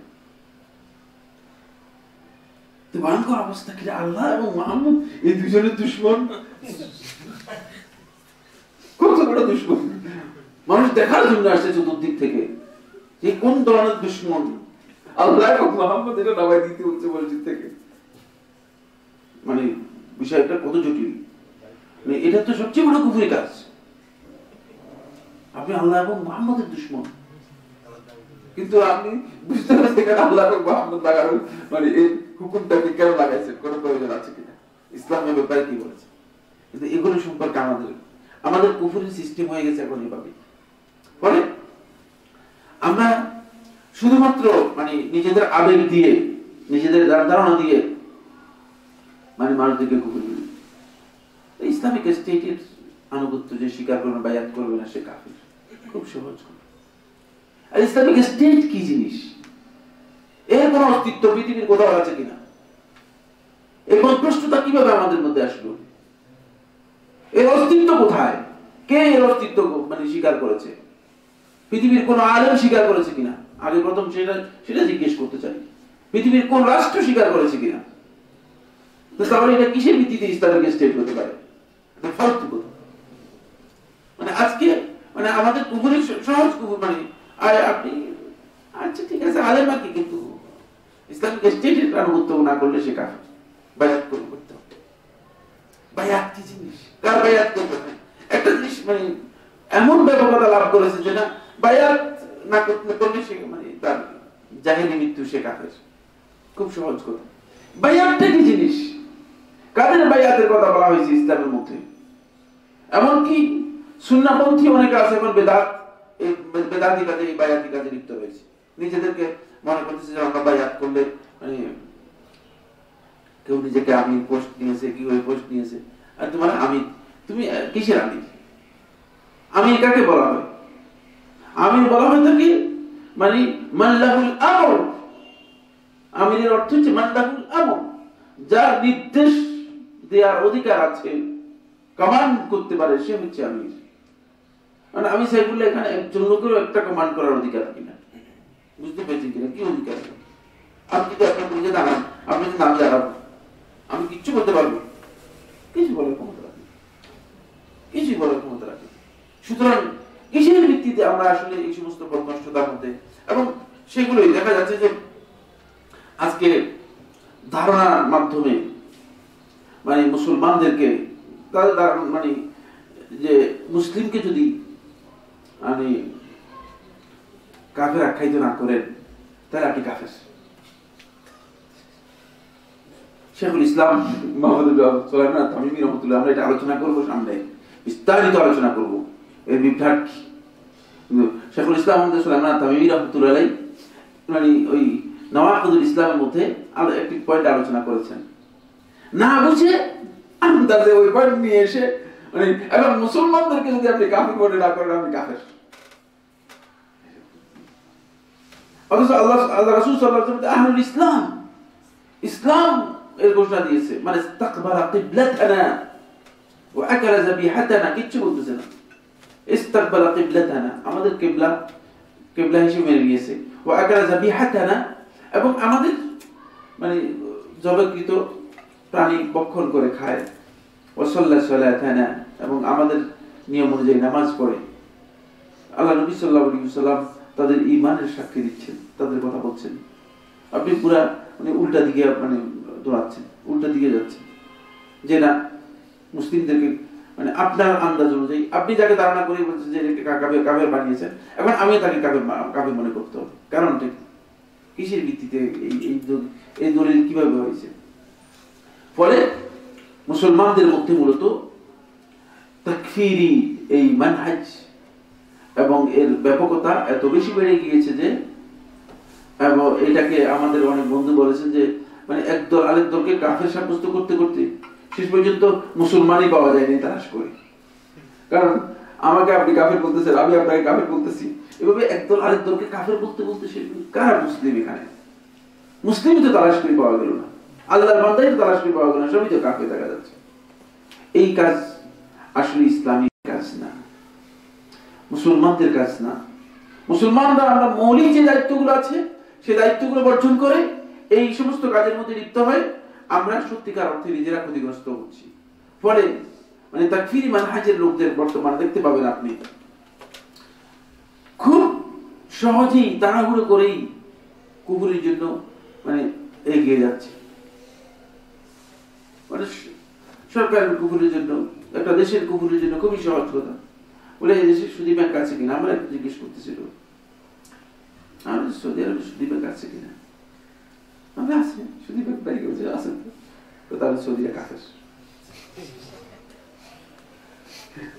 আপনার মানে ফতোয়ার পদ্ধতি খুবই সহজ,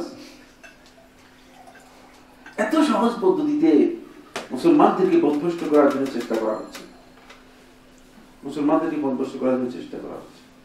অবশ্য আল্লাহ নবী সাল্লাল্লাহু আলাইহি ওয়াসাল্লাম মদিনার যে রাষ্ট্র নবী সাল্লাল্লাহু আলাইহি ওয়াসাল্লাম ছিল, সেখানে খ্রিস্টানরা ছিল, খ্রিস্টানদের সুদী কারবারও ছিল, খ্রিস্টানদের সেখানে মানে ইহুদিরাও ছিল, ইহুদিদের সুদী কাজ কারবারও ছিল, আর ইহুদিদের সেখানে তাদের ব্যক্তিগত ইবাদতের জায়গাও ছিল, সবই ছিল। ছিল না কে বলছে? সবই ছিল। তাহলে মানে আপনি কোত্থেকে এসে এই সমস্ত ফতোয়া দিয়ে মানুষদেরকে বদভ্রষ্ট করতেছেন? কিচ্ছু আমাদের মানে চিন্তা নেই, কারণ হলো একটাই, সেটা হলো বিবেচনা। আমরা সেই বিবেচনা যাই না, আমাদের যে মানে গভীর বিবেচনা দরকার ইসলাম সম্পর্কে, সেই বিবেচনা আমরা যাই না। আসুন, তাই এই যে তাকফিরি মানহাজ, এই তাকফিরি মানহাজের কারণে যারা এই মানে কাফের আখ্যায়িত করার, কাফের ফতোয়া দেওয়ার এই মানহাজটাকে, এই কর্মনীতিকে গ্রহণ করবেন, তারা অনেকগুলো ইসলামী শরীয়তের গর্হিত নিষিদ্ধ কাজে নিজেদেরকে লিপ্ত করবেন, অনেকগুলো গর্হিত কাজে লিপ্ত। এই মানহাজে অত্যন্ত খাতির, আশঙ্কাজনক। এর কারণে অনেকগুলো গর্হিত কাজের মধ্যে নিজেকে লিপ্ত করবে। এই গর্হিত কাজগুলো কয়েকটা আলোচনা করি। এক নম্বর, প্রথম মাহজুরুল আউয়াল, প্রথম গর্হিত কাজ, নিষিদ্ধ কাজ, যেটা হলো আত-তাকফীরুল আম, কমন মানুষদেরকে তাকফীর করার মানে কাজে অগ্রসর হই, কমন মানুষদেরকে তাকফীর করা। ইসলাম মূলত এই ধরনের তাকফীরের কোনো বিধান নেই। কমন তাকফীর, আমি কাফের হতে পারি, সাইফুল্লাহ নাউযুবিল্লাহ মিন যালিক, বা আরেকজন ব্যক্তি সে কাফের হতে পারে, কিন্তু কমন কাফের, রাষ্ট্র কাফের, রাষ্ট্র সরকার কাফের, বুঝে আসছে? এই বক্তব্য গলত, এর ইসলাম বক্তব্য নয়। তাকফীরুল আম ইসলামের মধ্যে নেই। তাকফীর এটা ব্যক্তির সাথে সম্পৃক্ত বিষয়, বাল আত-তাকফীরু আমরুন ফারদিয়ুন, মানে শাখসি, একেবারে ব্যক্তিগত বিষয়। এই হুকুমটা ব্যক্তির সাথে সম্পৃক্ত, এটা কোন রাষ্ট্রের সাথে সম্পৃক্ত নয়, কোন গোষ্ঠীর সাথে সম্পৃক্ত নয়, কোন দলের সাথে সম্পৃক্ত নয়। ভুল করো।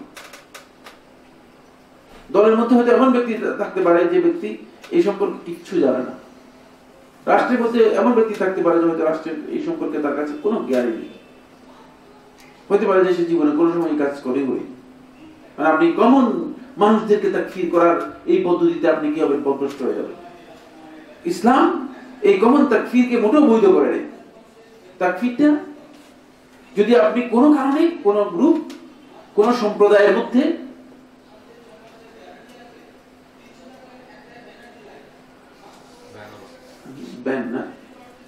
আপনি যদি কোনো কারণে মানে কোন সম্প্রদায় বা কোন গোষ্ঠীর মধ্যে যদি তাকফিরি কোনো মানহাজ বা তাকফিরি কোনো বিষয় পান, তাহলে আপনি বলবেন যে তাদের এই কাজ কুফরি। বুঝতে পেরেছেন কিনা? তখন আপনি তাদের এই কাজ হচ্ছে কুফরি। কমনলি সমস্ত লোকদেরকে একসাথে কাফির করা এটা ইসলাম বিধান নয়। কারণ কাফির সাব্যস্ত করার অর্থই হচ্ছে মানে তাদের উপর অনেকগুলো ইলজাম, অনেকগুলো জিনিস তাদের উপর বাধ্যতামূলক করে দেয়া। তাই প্রথম মাহজুর হচ্ছে আত-তাকফিরুল আম। ইসলাম তাকফির আম কখনো করে নেই, করতেও বলে নেই। ফলে সুনির্দিষ্টভাবে যদি কোনো ব্যক্তি কুফরি হয়, সে হতে পারে, তারা কুফরির বিষয় সাব্যস্ত হলে সেটাকে আপনি কাফির হিসেবে বা কুফরির বিষয় বলতে পারেন। কিন্তু না, এখন একদল বন্ধু সৌদি আরবের সাথে যদি আপনারা ঈদ না করেন তাহলে আপনার কাফের। কারণ আপনারা ঈদের দিন আপনারা রোজা রাখতেছেন, আপনার কাফের। সহজ কথা, ঈদের দিনে রোজা রাখা তো হারাম, হারাম কাজকে হালাল করা তো কাফের কুফরি। এটা ফতোয়া তো খুব সুন্দর দিয়ে দিয়েছেন, কিন্তু আদৌ এই ফতোয়া বুঝছি কিনা যে আসলে এটা কি ফতোয়া দিয়েছেন, কি কথা বলেছেন। আমার একটা গ্রুপে বলছে এদের সাথে কথা বলা যায়, সালাম দেওয়া যায়, যেখানে আল্লাহ নবী সাল্লাল্লাহু আলাইহি ওয়াসাল্লাম কাফের দেখা বলি তারা ইহুদিরা যদি তোমাকে সালাম দেওয়া আলাইকুম বলার জন্য, সেখানে এদের সাথে কথা বলা যায়, এদের সাথে সালাম দেওয়া যায়, এই ধরনের ফতোয়া দিচ্ছে কেন? এত সীমা লঙ্ঘনের কারণটা মানে আমাদের অবস্থা এমন যে আমরা সীমা লঙ্ঘনের কোন পর্যায়ে চলে গিয়েছি, সেটার বাস্তবতা হচ্ছে এই। এটা হলো তাকফিরুল আম, প্রথম এই মাহজুর, প্রথম এই নিষিদ্ধ গঠিত কাজের মধ্যে আমরা লিপ্ত হব না বুঝে আন্দাজে মানুষদেরকে তাকফির করার জন্য চেষ্টা করব। দ্বিতীয়, দুই নম্বর মাহজুর বা নিষিদ্ধ গঠিত কাজ হচ্ছে ইবাহাতু দামিল মুসলিম ওয়া মালিহি ওয়া ইরদিহি। মুসলিম ব্যক্তির রক্ত, তার সম্পদ এবং তার ইজ্জত, এই সবগুলোকে আপনি হালাল করে দিলেন। কুফরি কঠিন কাজ, আপনি এটাকে হালাল করে দিলেন। ফলে এখন মুসলমানদের মানে তাকফিরের অর্থই হচ্ছে আপনি তার ইজ্জত, তার সম্পদ এবং তার রক্ত প্রবাহিত করাকে হালাল করে দিলেন। এটি অত্যন্ত ভয়ানক। এবং ফলে দেখা যাচ্ছে যে ওই সমস্ত লোকেরা মনে করছে না এই লোকেরা হত্যা করা যায়। এমনকি যারা এই তাকফিরি মানহাজের মধ্যে রয়েছে তাদের অনেকে শুধু হত্যা করা যায় এটা মনে করে না, বরং তারা এটাও মনে করতেছে যে বর্তমানে যে গুপ্ত হত্যা করে ফেলবে, এদেরকে গোপনে হত্যা করে ফেলবে, নাউযুবিল্লাহ মিন যালিক, এটা জায়েজ মনে করতেছে। তার কারণ একটাই, সেটা হলো মানে তাকফির যখন আপনি কাউকে কাফির সাব্যস্ত করবেন, তাহলে তার আপনি রক্ত প্রবাহিত হালাল মনে করবেন, তার ইজ্জত আপনি হালাল মনে করবেন, তার সম্পদ হালাল মনে করবেন। এবং এটা অনেক গঠিত কাজ, অনেক গঠিত কাজ। অথচ হতে পারে যে সেই লোককে আপনি ধারণা করতেছেন কাফের, কিন্তু সে আসলে কাফের না। তাহলে এখানে কত সতর্কতা অবলম্বন করার বিষয় রয়েছে। সেই সতর্কতার নামগন্ধও নেই। আন্দাজের উপর, ধারণার উপর ভিত্তি করে মূলত আমরা একজন ব্যক্তিকে কাফের মনে করে দিচ্ছি। আমাদের সেখানে সামান্যতম সতর্কতার কোনো চিন্তা নেই যে আমি আসলে সতর্কতা অবলম্বন করছি কিনা। এই মাহজুরের কারণে দেখা যাচ্ছে যে অনেককে দেখা যায় যে মানে হত্যা করতে পারলে তো মানে এরপরে হত্যা করে ফেলতে পারলে সে জান্নাতি, এটাকে জিহাদের মধ্যে অন্তর্ভুক্ত করে দিচ্ছে। একজনকে হত্যা করে ফেলে, অথচ সেই লোকের হত্যার বিষয়টি আগে আপনি কিসের ভিত্তিতে তাকে মানে কাফির সাব্যস্ত করলেন? আপনাকে কে অথরিটি দিয়েছে তাকে কাফির সাব্যস্ত করা? তারপরে আপনি তাকে হত্যা করতেছেন অন্যায়ভাবে। 3 নম্বর যে বিষয়টি, সেটা হলো আল মাহদুরুস সালিস, তৃতীয় যেই গঠিত কাজের মধ্যে লিপ্ত হবে, সেটা হলো আল কিয়ামু বিমা লাইসা মিন ইখতিসাসিহি ওয়ালা মিন সুলতানি। এমন কাজ এর মধ্যে নিজেকে লিপ্ত করা যেটা লাইসা মিন ইখতিসাসিহি, তার দায়িত্বের মধ্যে পড়ে না, তার ক্ষমতার মধ্যে পড়ে না। এটা আমার দায়িত্ব এবং ক্ষমতার মধ্যে পড়ে না। কারণ আমি যেমন আপনার স্ত্রীকে আমি তালাক দিতে পারবো কিনা? হ্যাঁ, আমি কি মনে করি? বলে সাইফুল্লাহ ভাই যেহেতু আমাদের মুরব্বী,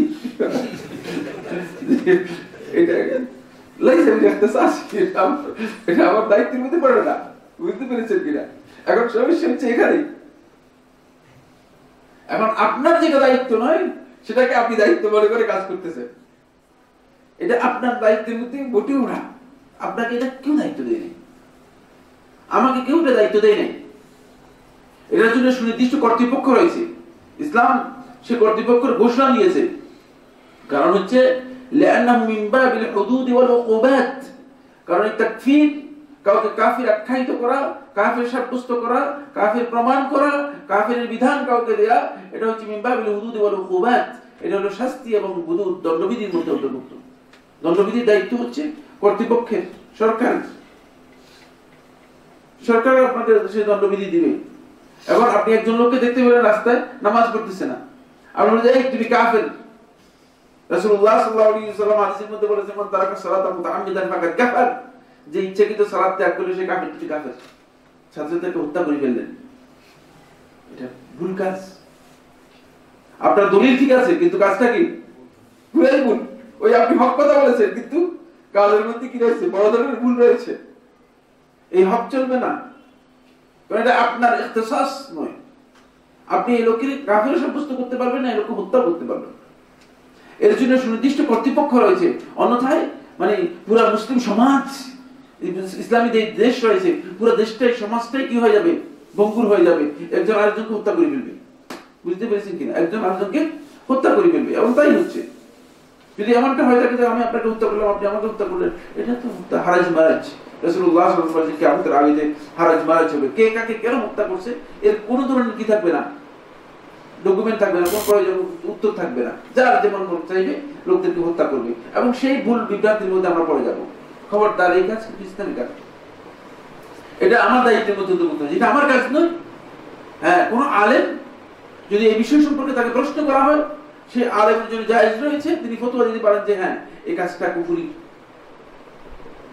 এই কাজটা কুফরি। কিন্তু যদি বলে না হ্যাঁ এই লোক কাফের, এর অর্থ হচ্ছে তার রক্ত হালাল করে দিয়েছি। বুঝতে পেরেছেন কিনা? না, আমি রক্ত হালাল করার মতো ক্ষমতা রাখি না, কোন আলেমের এই দায়িত্ব নয়। এটা হচ্ছে সুনির্দিষ্ট কর্তৃপক্ষ, কোর্ট ফয়সালা দিবে যে সে আসলে কাফির কিনা। কারণ কাফির হলে তার রক্ত হালাল হয়ে যাবে, তার ইজ্জত হালাল হয়ে যাবে, তার সম্পদ হালাল হয়ে যাবে, সম্পদ সব বাইতুল মালে চলে যাবে, তার বউ মানে সেখান থেকে কি হয়ে যাবে, বিবাহ বিচ্ছেদ হয়ে যাবে। এটা কি সমাজ ব্যাপার? আপনার কি মনে করেন সমাজ খুবই বিষয়টা, মানে তার সাথে ইসলামের মানে যত রকমের সম্পর্ক আছে সমস্ত সম্পর্ক মানে শেষ হয়ে যাবে, কেটে যাবে, সব বিচ্ছিন্ন হয়ে যাবে। সুতরাং এটা এইভাবে হয় না ইসলামী শরিয়া অনুযায়ী। বলে কেউ যদি এই কাজটা করেন, নিজের দায়িত্বে এই কাজ করেন, তাহলে তিনি কিন্তু ভুল করবেন, এটা বড় ধরনের হারাম কাজে লিপ্ত হলেন। এই কাজটি তার জন্য জায়েজ নেই, কারণ তিনি কাউকে হালাল করা, কাউকে রক্ত প্রবাহিত করা হালাল করা জায়েজ নেই। কারণ হতে পারে যে আমি এখন বলতে দিলাম যে নাউজুবিল্লাহ যে এই ব্যক্তি কাফের, আরেকজন না বুঝে মনে করলো সাইফুল্লাহ যেহেতু ফতোয়া দিয়েছে এর হত্যা করে ফেলি, কাফের, মুরতাদকে হত্যা করে ফেলা জায়েজ। রাসূলুল্লাহ সাল্লাল্লাহু আলাইহি ওয়াসাল্লাম হাদিসের মধ্যে বলেছেন মান বাদদালা দীনাহু ফাকতুলুহু, যে মুরতাদ হয়ে গেছে তাকে হত্যা করো। হাদিস দিয়ে হত্যা করে ফেললেন। আমার কাজটা অশুদ্ধ, তার কাজটা অশুদ্ধ, কিন্তু দলিল দুটাই কি শুদ্ধ। বুঝতে পেরেছেন কিনা? সুতরাং দলিলের মাধ্যমে প্রশ্ন হচ্ছে, কিন্তু দলিল দুটাই হাদিস, দলিল শুদ্ধ রয়েছে কিন্তু কাজ অশুদ্ধ, যেহেতু এই কাজ আমার নয়, এই তাখসিস এই দায়িত্ব আমার নয়। আপনি একজনকে দেখছেন মনে করেন একজন নারী এবং একজন পুরুষকে দেখলে যে জেনা করতেছে, আর জেনা করতেছে, আপনি পাশে কোথাও মানে ধারালো ছুরি একটা পেলেন, ছুরি দিয়ে দুজনকে হত্যা করে ফেললেন, বলে জেনা করতেছে, হত্যা করে ফেললেন। মনে করেন স্বাভাবিক নিয়ম অনুযায়ী এই জেনা করতেছে, তাদের শাস্তি হবে রজম। ধরে নিজে তাদের শাস্তি হবে কি রজম। রজম হচ্ছে পাথর মেরে হত্যা করা, মানে বিবাহিত যদি জেনা করে তাহলে পাথর মেরে তাদেরকে হত্যা করা। কিন্তু আপনি যে হত্যা করেছেন, আপনার এই হত্যা ইসলামী শরীয়তের মধ্যে কতল, এর জন্য আপনাকে কিসাস, আপনার উপর কিসাস আছে। এটা আপনার কাজ নয়, কথা বুঝতে পেরেছেন কিনা? এটা আপনার কাজ নয়। আপনি সচক্ষে দেখার পরেও এই জেনা যদি কোর্টে গিয়ে প্রমাণিত না হয়, তাহলে আপনি নিজে আশীর্বাদ খেয়ে আসবেন কোর্ট থেকে, কিন্তু তারা নিজের জেনা করে নিজেরা মুক্তি পেয়ে যাবে। ইসলাম হচ্ছে এটা না, বুঝতে পেরেছি কিনা? আপনি সচক্ষে দেখেছেন দুজনকে জেনা করতেছেন, আউযুবিল্লাহ, কিন্তু কোর্টে আপনি ছাড়া আর কোনো সাক্ষী নেই। আপনি গিয়ে কোর্টে তাদের বিরুদ্ধে আপিল করেছেন যে এই দুজনকে জেনা করতে দেখেছি, তারা বললো যে না আমরা জেনা করি নেই, আমাদের বিরুদ্ধে সে মিথ্যা বলেছে, তখন আপনি আসিবেন কে করতে গিয়ে আসবেন, অথচ নিজ চোখে দেখে আসছেন জেনা করেছে। এটা হল ইসলাম বিধান। বুঝতে পেরেছেন? সুতরাং যারা এই সমস্ত কাজ করতেছেন ইসলাম সম্পর্কে একেবারেই জ্ঞান রাখেন না। যাতে করে এই সমাজ মানে কোনোভাবেই সামাজিক ভাবে মানুষ বিপর্যস্ত না হয়, ক্ষতিগ্রস্ত না হয়ে থাকে, তাহলে পুরো সমাজটাই ধ্বংস হয়ে যায়। একজন আরেকজনকে হত্যা করে, একজন আরেকজনকে কাফির বানিয়ে, এখন তো মানে গোটালিকা প্রবাহে একদল লোক মানে তাকফিরি মানহাজ যারা গ্রহণ করেছে, তাদের কারণে আমরা দেখতে পাচ্ছি যে এগুলো তো ব্যাপকভাবে এটা প্রচুর মানে লোকদেরকে কাফির বলার বিষয়টি মনে হয় যেন এটা খুব সাধারণ বিষয় হয়ে উঠেছে। আগে আমরা শুধু দেখতাম যে কট্টরপন্থী বেদাতি বেরলভী গ্রুপ যারা ছিল, ইয়ার খান গ্রুপ, যেমন আহমদ রেজা গ্রুপ, রেজবি গ্রুপ যারা ছিল, এরা শুধু কথায় কথায় মুসলমানদেরকে কাফের বলত। বিশাল পদভ্রষ্ট একটা গ্রুপ ছিল। এরা মানে কথায় কথায় রাসূল সাল্লাল্লাহু আলাইহি ওয়াসাল্লাম নূরের তৈরি, এরা বিশ্বাস না করলে কাফের। রাসূল সাল্লাল্লাহু আলাইহি ওয়াসাল্লাম গায়েব জানতেন, বিশ্বাস না করলে কাফের, ইত্যাদি ইত্যাদি, মানে হাজার রকমের মিথ্যা বক্তব্য দিয়ে মানুষদেরকে কাফির বানানোর জন্য চেষ্টা করত। কিন্তু সালফে সালেহিনের মানহাজের মধ্যে এটা নেই। সালফে সালেহিন মানহাজের মধ্যে আপনি কখনো এটা দেখবেন না যে তারা মানে লোকদেরকে কাফির কাফির এই ধরনের ফতোয়া দিয়েছে। হক যেটা সেটাকে বর্ণনা করেছেন, এই হকের বাইরে যারা কাজ করেছে তাদের এই কাজটা ইসলামে গ্রহণযোগ্য নয় বা তাদের এই কাজটি কুফর, এটা বলেছেন। সুনির্দিষ্টভাবে লোকদেরকে এভাবে কাফির সাব্যস্ত করে নেয়। তাই যে কাজটি আপনার বা আমার দায়িত্বের মধ্যে নয়, সেটাকে যদি আমরা নিজেদের দায়িত্বের মধ্যে নিয়ে আসি, তাহলে কিন্তু আমরা ক্ষতিগ্রস্ত হব। আল মাহজুর আর-রাবি', চতুর্থ নম্বর মাহজুর হচ্ছে গর্হিত নিষিদ্ধ কাজের মধ্যে লিপ্ত হবেন যদি এই তাকফিরি মানহাজ মানে কাফির আখ্যায়িত করার এই মানহাজ যদি আমরা গ্রহণ করি, সেটা হচ্ছে তাফরিকুল উম্মাহ ওয়া তাশতীতুল জামাআহ, মুসলিম উম্মাহর মধ্যে বিচ্ছিন্নতা এবং জামায়াতের মধ্যে মুসলমানদের যে মুসলিম মানে জামাত রয়েছে, মুসলিম জামাতের মধ্যে মানে বিভিন্ন ধরনের অনৈক্য তৈরি হবে, বিবাদ তৈরি হবে, এবং এটা অপরিহার্য। কারণ এই মানহাজের কারণেই মূলত আজকে এই বিবাদ তৈরি হচ্ছে বেশি। মানে কথায় কথায় লোকদেরকে কাফির মনে করা, মানে তার সাথে আমাদের বসাই জায়েজ নেই। এবং এই দৃষ্টিভঙ্গি আপনি হতবাক হবেন, আপনি আশ্চর্য হবেন যে বহু গ্রুপের মধ্যে এই দৃষ্টিভঙ্গি এখন কাজ করতেছে। তারা এটা মনে করতেছে যে না, এদের সাথে আমাদের বসা উচিত না। কেন বসা উচিত না? এরা তো ইসলামের কথা বলছে, এরাও তো কোরআন হাদিসের কথা বলছে, এরাও তো ইসলামের দিকে মানুষদেরকে আহ্বান করতেছে, এরাও তো মানুষদেরকে হকের দিকে আহ্বান করতেছে তাদের ধারণা অনুযায়ী। বসবেন না কেন? না, এরা বসবো না এই জন্য যেহেতু এদের কাজ হচ্ছে কুফরি। তো এভাবে প্রত্যেকেই নিজেকে মনে করতেছে আমি হকের উপর আছি আর এজন কি বাতিলের উপর আছে। এখানেই সমস্যা, এখানেই সমস্যা। এখন প্রত্যেকে যদি হকের দাবি করে থাকেন, হক কিন্তু প্রত্যেকেরটা হবে কিনা? হক তো একটাই হবে। তাহলে বোঝা গেল যে এখন হককে আমরা বাতিলের সাথে মিশ্রিত করে নিয়েছি। আমার ধারণা অনুযায়ী যেটাকে আমি হক মনে করতেছি এটাই হক মনে করছি। আসলে ব্যাপারটি এমন নয়। কারণ হকের মানদণ্ড রয়েছে, হকের মানদণ্ডে যেটা উত্তীর্ণ হবে সেটাই হক হবে, হকের মানদণ্ডে যেটা উত্তীর্ণ হবে না সেটা হক কোনোদিন সাব্যস্ত হবে না। তাই তাফরিকুল উম্মাহ এটা হারাম কাজ, কঠিন ভাবে নিষেধ করেছেন কোরআনের মধ্যে, একাধিক আয়াতের মধ্যে আল্লাহ রাব্বুল আলামিন নিষেধ করেছেন। ওয়ালা তাকুনু কাল্লাযিনা তাফাররাকু, তোমরা তাদের মতো হয়ো না। কাল্লাযিনা তাফাররাকু, যারা বিচ্ছিন্ন হয়েছে, মতো বিভিন্ন ফিরকাবন্দিতে লিপ্ত হয়েছে। ওয়াখতালাফু, এবং ইখতিলাফ করেছে, মতবিরোধ করেছে। মিন বা'দি মা জাআহুমুল বায়িনাত, তাদের কাছে সুস্পষ্ট প্রমাণ আসার পর। সুতরাং এই তাফাররুক ইসলামের মধ্যে হারাম।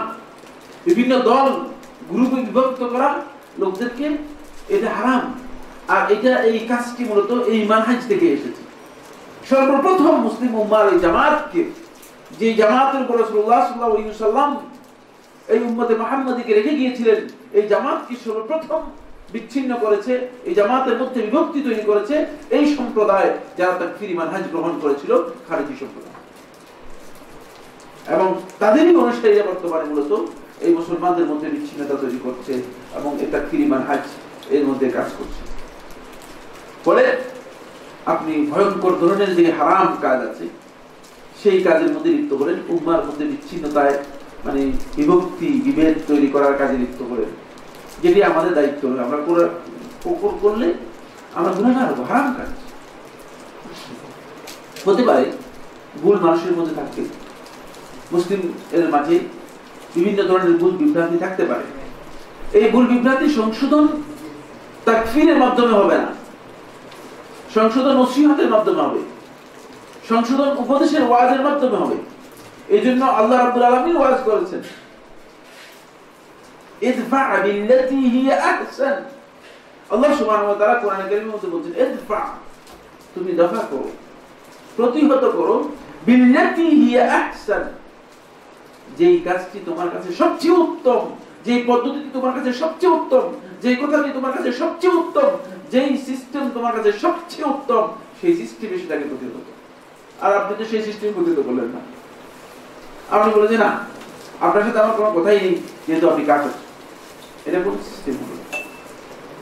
পরে মুসলমানদের মধ্যে, মুসলিম উম্মার মধ্যে একটা তাফরীক তৈরি হলো, বিচ্ছিন্নতা তৈরি হলো। আসুন আল মাহজুরুল খামিস, পঞ্চম যেই মানে গর্হিত বা নিষিদ্ধ কাজ, পঞ্চম 5 নম্বর যে গর্হিত নিষিদ্ধ কাজের মধ্যে আমরা লিপ্ত হব, সেটা হচ্ছে التكفير على وجود شبهة دون إقامة حجة। আপনি সন্দেহ থাকার পরেও কোন ব্যক্তিকে সন্দেহ থাকা সত্ত্বেও তাকে কাফির সাব্যস্ত করবেন, কাফির আখ্যায়িত করবেন, দুনা ইকামাতে হুজ্জাতিন, কোন ধরনের হুজ্জত প্রমাণ সাব্যস্ত না করে। অথচ সমস্ত উলামায়ে কেরাম এর ঐক্যমতে সাব্যস্ত হয়েছে, যদি কোন একটি বিষয়ে সামান্যতম সন্দেহ থেকে যায় তাহলে তাকে কাফির সাব্যস্ত করা যাবে না। বুঝতে পেরেছি? সামান্যতম সন্দেহ থেকে। যেমন আপনারা জানেন, যখন হুসাইন ইবনে মনসুর আল-হাল্লাজকে মুরতাদ হিসেবে হত্যা করা হয়, অনেকে মনে করে তাকে যে এ ছিল নাকি সবচেয়ে বড় ওলি, আল্লাহ মাফ করুক, নাউযুবিল্লাহি মিন যালিক। বুঝতে পেরেছেন? নাউযুবিল্লাহি মিন যালিক। একদল বিবেকহীন মূর্খ লোক এই ধারণা করে থাকে। সমকালীন সময় সমস্ত উলামায়ে কেরাম, এমনকি যারা তখনকার সময়ে সবচেয়ে বিভ্রান্ত পথভ্রষ্ট সুফি ছিল, এরাও একমত হয়েছে যে না, হুসাইন ইবনে মনসুর আল-হাল্লাজ সে কাফের, মুরতাদ। বুঝতে পেরেছেন কিনা? যখন সম্পূর্ণ সন্দেহ মুক্ত হয়েছে তখন তাকে মুরতাদ হিসেবে হত্যা করা হয়েছে। বুঝতে পেরেছেন? কোরআনের মাধ্যমে সম্পূর্ণ সন্দেহ মুক্ত হয়েছে, সমস্ত উলামায়ে কেরাম ঐক্যমতে তাকে কাফের ফতোয়া দেওয়া হয়েছে, মুরতাদ হিসেবে তাকে হত্যা করা হয়েছে। বুঝতে পেরেছেন? না আন্দাজুল করল, কারণ একজন ব্যক্তি যদি মনে করে যে না এখানে সন্দেহ হয়ে গিয়েছে, যে তার কোন সন্দেহ আছে, তখন তার উপর কুফরি সাব্যস্ত হবে না, তাকে অবকাশ দেওয়া। এই জন্য যদি তারিকুস সালাহ, যে নামাজ তরককারী যে আছে, আর কতক্ষণ শোনাচ্ছে, নামাজ তরককারী যে আছে, তারিকুস সালাহ, এই ব্যক্তি যদি সালাত ত্যাগ করে আর তাকে তওবা করার জন্য বলা হয়, তাকে তওবা করার জন্য বলা হয়, সমস্ত উলামায়ে কেরাম বলেছেন এই কথা যে 3 দিন পর্যন্ত তাকে অবকাশ দেওয়া হবে তওবা করার জন্য। সালাত ত্যাগ করবে, 3 দিন সময় দেওয়া হবে তওবা করার জন্য, তওবা করবে না, আর এই লোককে সালাত ত্যাগ করার জন্য হত্যা করা হবে, তাহলে এই লোক মুসলিম হওয়ার কোনো সম্ভাবনা আছে কিনা? আদৌ সম্ভব না। শেখুল ইসলাম ইবনে তাইমিয়া রাহমাতুল্লাহ বলেন, এই মাসআলাটি উলামায়ে কেরাম যে উল্লেখ করেছে এটা ভুল মাসআলা। কারণ যে ব্যক্তি নিজের হত্যাকে মেনে নিয়েছে অথচ সালাত আদায় করে না, সে মানে মুসলিমই না, কোনদিন মুসলিম হতে পারে না। ইসলাম গ্রহণ করলে তো সে অবশ্যই সালাত আদায় করবে, বুঝা গেল যে সে আসলে মুসলিম না। তাকে আমাকে হত্যা করো, তারপর আমি সালাত আদায় করবো না, মুসলিম কোনদিন মুসলিম হতে পারে না। বুঝতে পেরেছে কিনা? কোনদিন মুসলিম হতে পারে, এর ব্যাপারে আর সন্দেহের কোনো সুযোগ নেই।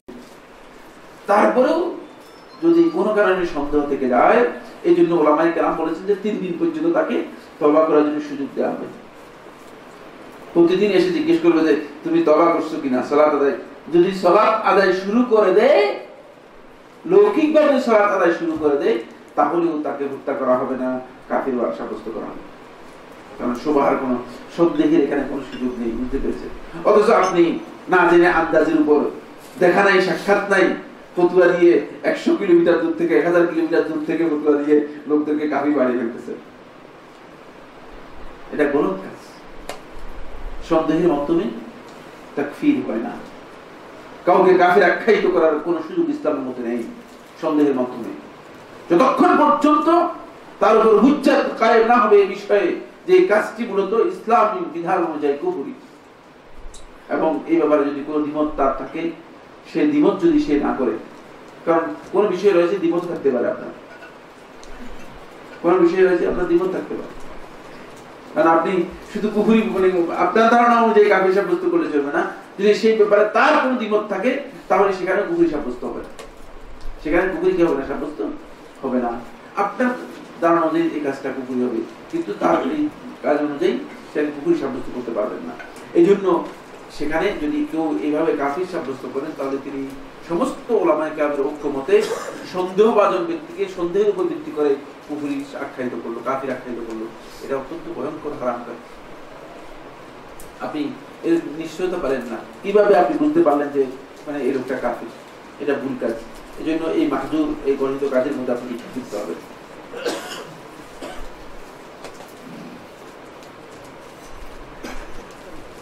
6 নম্বর যে গণিত কাজ, সেটি হচ্ছে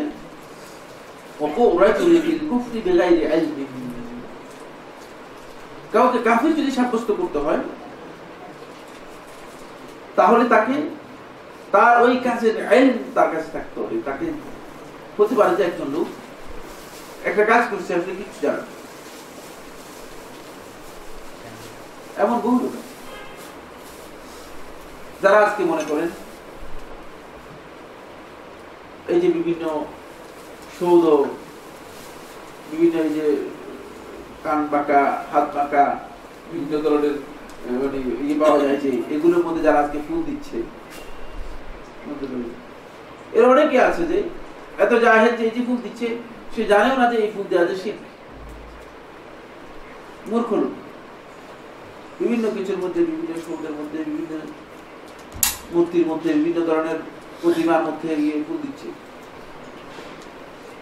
এবং তার এটা জানা নেই যে এটা কিছুই জানে না, শুধু জাহেল।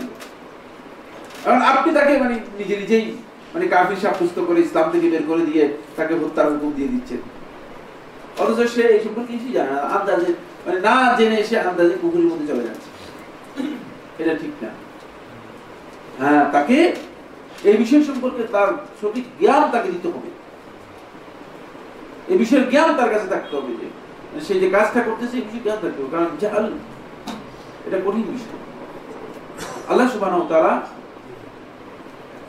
জাহালের কারণে যদি বান্দা আল্লাহ রাব্বুল আলামিনকে সত্যিকার ভাবে মানে মেনে নেওয়ার মতো অবস্থা বান্দা হয়, অথচ জাহালের কারণে বান্দা আল্লাহ তাআলার ব্যাপারে ভুল ধারণা করে ফেলেছে, কুফরি ধারণা করে ফেলেছে, হয়তো আল্লাহ সুবহানাহু ওয়া তাআলা ক্ষমা করে দিতে পারে। আমার কাছে আল্লাহ তাআলা তো মুহতাজ নন, আমার হুকুমের উপর আল্লাহ রাব্বুল আলামিন হুকুম চলবে, এই কথা ভুল কথা। আপনারা জানেন বনী ইসরাইলের এক ব্যক্তির কথা রাসূলুল্লাহ সাল্লাল্লাহু আলাইহি ওয়াসাল্লাম বলেছেন, হাদিসের মধ্যে বলেছেন যে রাসূলুল্লাহ সাল্লাল্লাহু আলাইহি ওয়াসাল্লাম বলেছেন যে এই ব্যক্তি মৃত্যুর সময় তার সন্তানদেরকে সে ওসিয়ত করলো, যদি আমার মৃত্যু হয়ে যায় তাহলে তোমরা আমাকে কবর দিবে না, আমাকে পুড়ে ছাই করবে, ছাই করে সবগুলো ছাই প্রচন্ড তুফান যখন আসবে, বাতাস আসবে, পাহাড়ের উপর উঠে বাতাসের মধ্যে ছিটিয়ে দিবে, যাতে করে আল্লাহ তাআলা কোনোভাবে আমাকে একসাথ করতে না পারে, একসাথ করলে তাহলে কঠিন শাস্তি দিবে। এর চেয়ে ভয়ঙ্কর কুফরি আছে কি? আপনি কি মনে করেন? আল্লাহ তাআলার ক্ষমতাকে অস্বীকার করেছে, তার মানে নিজের মূর্খতার মান হচ্ছে এই যে সে মনে করছে যে আল্লাহ তাআলা কোনোভাবেই তাকে কি করতে পারবে না, একসাথ করতে পারবে না, বাতাসে উনি কোন দিকে নিয়ে চলে যাবে এই ছাই, এগুলো আল্লাহ তাআলা একসাথ করতে পারবে না। তার প্রত্যেকটা আমলই কুফরি ছিল, কিন্তু শেষ পর্যন্ত আল্লাহ রাব্বুল আলামিন তাকে একত্রিত করলেন, বান্দা তুমি এমনটা করলে কেন? আল্লাহ তোমার ভয়ে তুমি যে শাস্তি দিবে, আল্লাহ রাব্বুল আলামিন তাকে ক্ষমা করে দিলেন কুফরির ভিতরে। বুঝতে পেরেছেন কিনা? অথচ আমরা মানে না বুঝে একজন লোক সম্পর্কে তার কোনো জ্ঞান নেই, হয়তো এই বিষয় সম্পর্কে কোনো ধারণাই নেই, তাকে আমরা কাফির সাব্যস্ত করে তার রক্ত হালাল করে দিয়ে দেওয়ার চেষ্টা করছি। আল্লাহ তাআলা ক্ষমা করে দিয়েছে বান্দার জাহালাতের কারণে। এই জন্য তাকফীরি মানহাজ মূলত অত্যন্ত কঠিন। বন্ধুগণ, আজান হয়ে যাচ্ছে।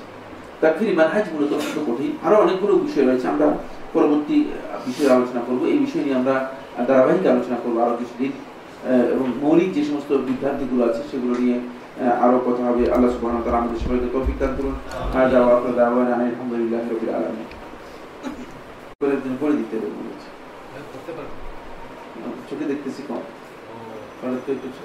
করে দিলে ভালো হবে। আচ্ছা, ইমাম যখন সালাত পড়াবে তখন কাতারের পাশে ও মাঝখানে ফাঁকা জায়গা পূরণ করার জন্য বা সালাতে দাঁড়ানোর জন্য সালাতের সামনে দিয়ে যাওয়া যাবে কিনা?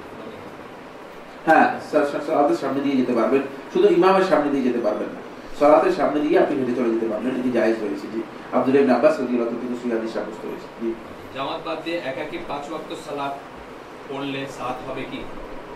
একাকী 5 ওয়াক্ত সালাত না, সালাত যদি ওযর না থাকে তাহলে জামাত বাদ দেওয়া জায়েজ নেই, তাহলে সালাত হবে না।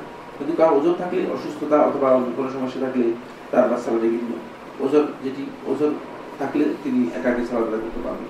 কিন্তু ওযর না থাকলে 5 ওয়াক্ত সালাত যদি কেউ জামাত বাদ দেন তাহলে তার সালাত শুদ্ধ হবে না। ইচ্ছাকৃতভাবে জামাত ত্যাগ করা জায়েজ নেই, মৌখিক প্রশ্ন নেই। মাগরিবের সালাত তাড়াতাড়ি পড়া উত্তম না হালাকা শোনা জরুরি? অর্থাৎ এই যে আমরা এখন একটু ডিলে করতেছি কয়েক মিনিট, এটার কথা বোধহয় বলে দিতে চাইছেন, তাড়াতাড়ি পড়ে ফেলা উচিত নাকি একটু হালাকা যে আমরা দেখি? না, সালাতের আযান হওয়ার পর মানে তাড়াতাড়ি পড়ে আউয়াল ওয়াক্তে সালাত পড়া হাদিস দ্বারা সাব্যস্ত হয়েছে সুন্নাহ। কিন্তু মানে মানে এটা হচ্ছে বাড়াবাড়ির মতো অন্তর্ভুক্ত আর কি, বুঝতে পেরেছেন কিনা? আমরা যে বাড়াবাড়ির কথা আলোচনা করতেছিলাম এই বাড়াবাড়ির মধ্যে এটা একটা, সেটা হলো অনেকে মনে করে যে মানে 1 মিনিট দেরি হলেই তো মানে 1 মিনিট 2 মিনিট দেরি হতে পারে কোনো কারণে, বরং মানে তাড়াতাড়ি বলতে কি বোঝায়? সৌদি আরবে মাগরিবের আযানের পরে 9 মিনিট সময় দেওয়া হয়। কারণ হচ্ছে একদল লোক আছে যারা নিয়মিত ইফতার রোজা রাখে, ইফতার করবে, তারা ইফতার করবে কখন? বুঝতে পেরেছি কিনা? আর আযানের পরে যদি কারো উযু করার দরকার হয় তিনি উযু করবেন কখন? তারপর আযানের পরে 2 রাকাত যে সুন্নাত আছে সেটা পড়বে কখন? পরে 9 মিনিট সময় দেওয়া হয় মাগরিবে। বুঝতে পেরেছেন? সুতরাং এটি না মানে তাড়াতাড়ি বলতে বোঝায় তাখির না করা, এমন দেরি না করা যে দেরি করাটা মূলত দেরি বলতে বোঝায়, দেরি করতে বোঝায়। কিন্তু এমনি হয়তো 2 মিনিট দেরি হয়েছে কোনো কারণে, সেটা কোনো ব্যাপার না, এটি জায়েজ। মুসলিমরা আজ দিকে দিকে বাতিলের হাতে মার খাচ্ছে, লাঞ্ছিত হচ্ছে। কিভাবে আমরা বাতিলের মোকাবেলা করতে পারি এবং আমাদের গৌরবোজ্জ্বল যুগে ফিরে যেতে পারি? ওই বাতিলের মোকাবেলা করতে হলে ওই একটাই আমাদেরকে, সেটা হচ্ছে আমাদেরকে ফিরে আসতে হবে আল্লাহ এবং তার রাসূলের কাছে। আমাদের ঐক্যের একটাই মানদণ্ড, সেটা হচ্ছে আমাদেরকে সুন্নাহের দিকে আসতে হবে, ঐক্যের দিকে আসতে হবে। অন্যথায় ওই আমরা যদি একদল আরেক দলের বিরুদ্ধে লেগে থাকি তাহলে মার খাওয়াটা আমাদের জন্য অপরিহার্য, আর সেটাই হচ্ছে। কারণ আমি আমার ভাইয়ের বিরুদ্ধে বলতেছি, আরেকজনের বিরুদ্ধে বলতেছে, সবাই দাওয়াতি কাজ করতেছে, যারা দাওয়াতি কাজ করতেছে তারা দাওয়াতি কাজ করতেছে তাদের বিরুদ্ধে বলতেছে, তাহলে মার খাবে কারা? এরাই তো মার খাবে, ঠিক না? এবং তাই হচ্ছে বাস্তবতা। এই জন্য আমাদেরকে মূলত ঐক্য করতে হলে সুন্নাহর দিকে ফিরে আসতে হবে, কোরআন এবং হাদিসের দিকে ফিরে আসতে হবে। অন্যথায় কিয়ামত পর্যন্ত ঐক্যও হবে না, মতবিরোধ থেকে যাবে, ভুল থেকে যাবে, এবং আমরা যেভাবে মার খাচ্ছি এভাবে নয়, আরো মানে যেহেতু হাদিসের মধ্যে আরো কথা আছে, আরো আছে, বুঝতে পেরেছি? একেবারে মানে রাসূলুল্লাহ সাল্লাল্লাহু আলাইহি ওয়াসাল্লাম বলেছেন একবারে মানে খাবারের পাত্রের চতুর্দিকে যেভাবে মানুষ মানে খাওয়ার জন্য ক্ষুধার্ত মানুষরা বসে যেভাবে খায়, এভাবে চিনিমিনি করে খেয়ে ফেলবে এই উম্মতকে। আরো সময় আছে, আরো ধরার সামনে আরো কঠিন ধরা আছে, বুঝা যাচ্ছে। তো সেই ধরার আগে আমাদেরকে একটু নিজেদেরকে কি করতে হবে, জানতে হবে। সেখানে 2টি কারণ রাসূল সাল্লাল্লাহু আলাইহি ওয়াসাল্লাম বলেছেন, এবং 2টা কারণ এখন পাওয়া যায়। এক নম্বর হচ্ছে হুব দুনিয়া, দুনিয়ার ভালোবাসা। দুনিয়ার ভালোবাসা বলতে আপনি হয়তো শুধু সম্পদের ভালোবাসা, দুনিয়ার ভালোবাসা হচ্ছে পোস্টের ভালোবাসা। সাইফুল্লাহকে আমির করে দেন, আমির, এইগুলো বলছে। সবাই চাচ্ছে নিজের স্বার্থটা শুধু চাচ্ছে, সবাই চাচ্ছে নিজের স্বার্থটা। হুব দুনিয়া, এটা যতক্ষণ পর্যন্ত থাকবে আল্লাহর কসম করে বলছি উম্মতের ঐক্যও হবে না, এবং এই উম্মত মার খাওয়ার একেবারে মানে রাসূল সাল্লাল্লাহু আলাইহি ওয়াসাল্লাম যেভাবে বলেছে ঠিক সেভাবেই খাবে।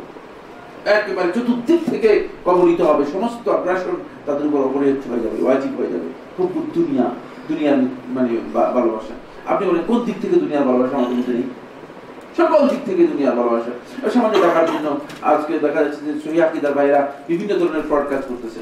আমি মানে উদাহরণ দিতে চাই না, কিন্তু অনেক বিভ্রান্ত কাজের মধ্যে জড়িত হয়ে যাচ্ছে সহিহ আকীদা। আমরা সহিহ আকীদার লোক, কিন্তু সহিহ আকীদার লোক করে দেখা যাচ্ছে যে ফ্রড কাজের মধ্যে নিজেকে লিপ্ত করতেছে। ভাই আপনি কি কাজ করতেছেন? কেন আপনি নিজের সমস্ত জিনিস নষ্ট করে দিচ্ছেন? হব দুনিয়া, এটা দুনিয়া ভালোবাসা। দ্বিতীয়টা রাসূল সাল্লাল্লাহু আলাইহি ওয়াসাল্লাম বলেছেন, এটা হলো আরো ভয়ঙ্কর বিষয়, কারাহিয়াতুল মউত, শাহাদাতের মৃত্যুকে অপছন্দ করা। কারণ মউত এখানে মৃত্যুকে পছন্দ করা নয়। আহমদ ইবনে হাম্বল রাহমাতুল্লাহ আলাইহি প্রশ্ন করা হয়েছিল, মৃত্যুকে অপছন্দ করলে কি আসে যায়? যে কেউ মৃত্যুকে পছন্দ করতে পারে, মৃত্যু তো অপরিহার্য আসবেই। আহমদ ইবনে হাম্বল রাহমাতুল্লাহ বলেছেন এখানে মৃত্যু হচ্ছে আল মাউতু ফি সাবিলিল্লাহ, আল্লাহর রাস্তায় যে শহীদ হওয়া, এই শাহাদাতকে অপছন্দ করবে। এখন তো আমি জীবনটুকু বাঁচতে পারলেই আমাদের মধ্যে দুইটাই ঢুকে গিয়েছে, সবাই একইভাবে ঢুকে গিয়েছে। আবার মনে হয় মানে প্রশ্নোত্তর আচরণগুলিরা একটা না। অনেকে বলে থাকেন ইসলামের দল করা জরুরি, কারণ আল্লাহর রহমত জামাতের উপর থাকে, আর এই জামাত থেকে এক বিগত দূরে সরে গেল, সে ইসলাম থেকে বেরিয়ে গেল। প্রশ্ন হচ্ছে যারা ইসলামের দল করে না তারা কি ইসলাম থেকে সরে গেছে? না, এটা ফালতু কথা। হাদিসটার ভুল অর্থ করেছেন আপনি, হাদিসের ভুল অর্থ করেছেন। যে হাদিস সহিহ হাদিস ঠিকই বলেছে, কিন্তু এখানে জামাত বলতে বোঝানো হয়েছে যে মুসলিমদের মধ্যে কোনো ধরনের বিভক্তি না করা, একটাই জামাত মুসলমানদের থাকবে। একটা ভিন্ন দল করার অর্থই হচ্ছে মুসলমানদের মধ্যে বিভক্তি তৈরি করা। এই জন্য বিভক্তিকে হারাম করে দেওয়া হয়েছে।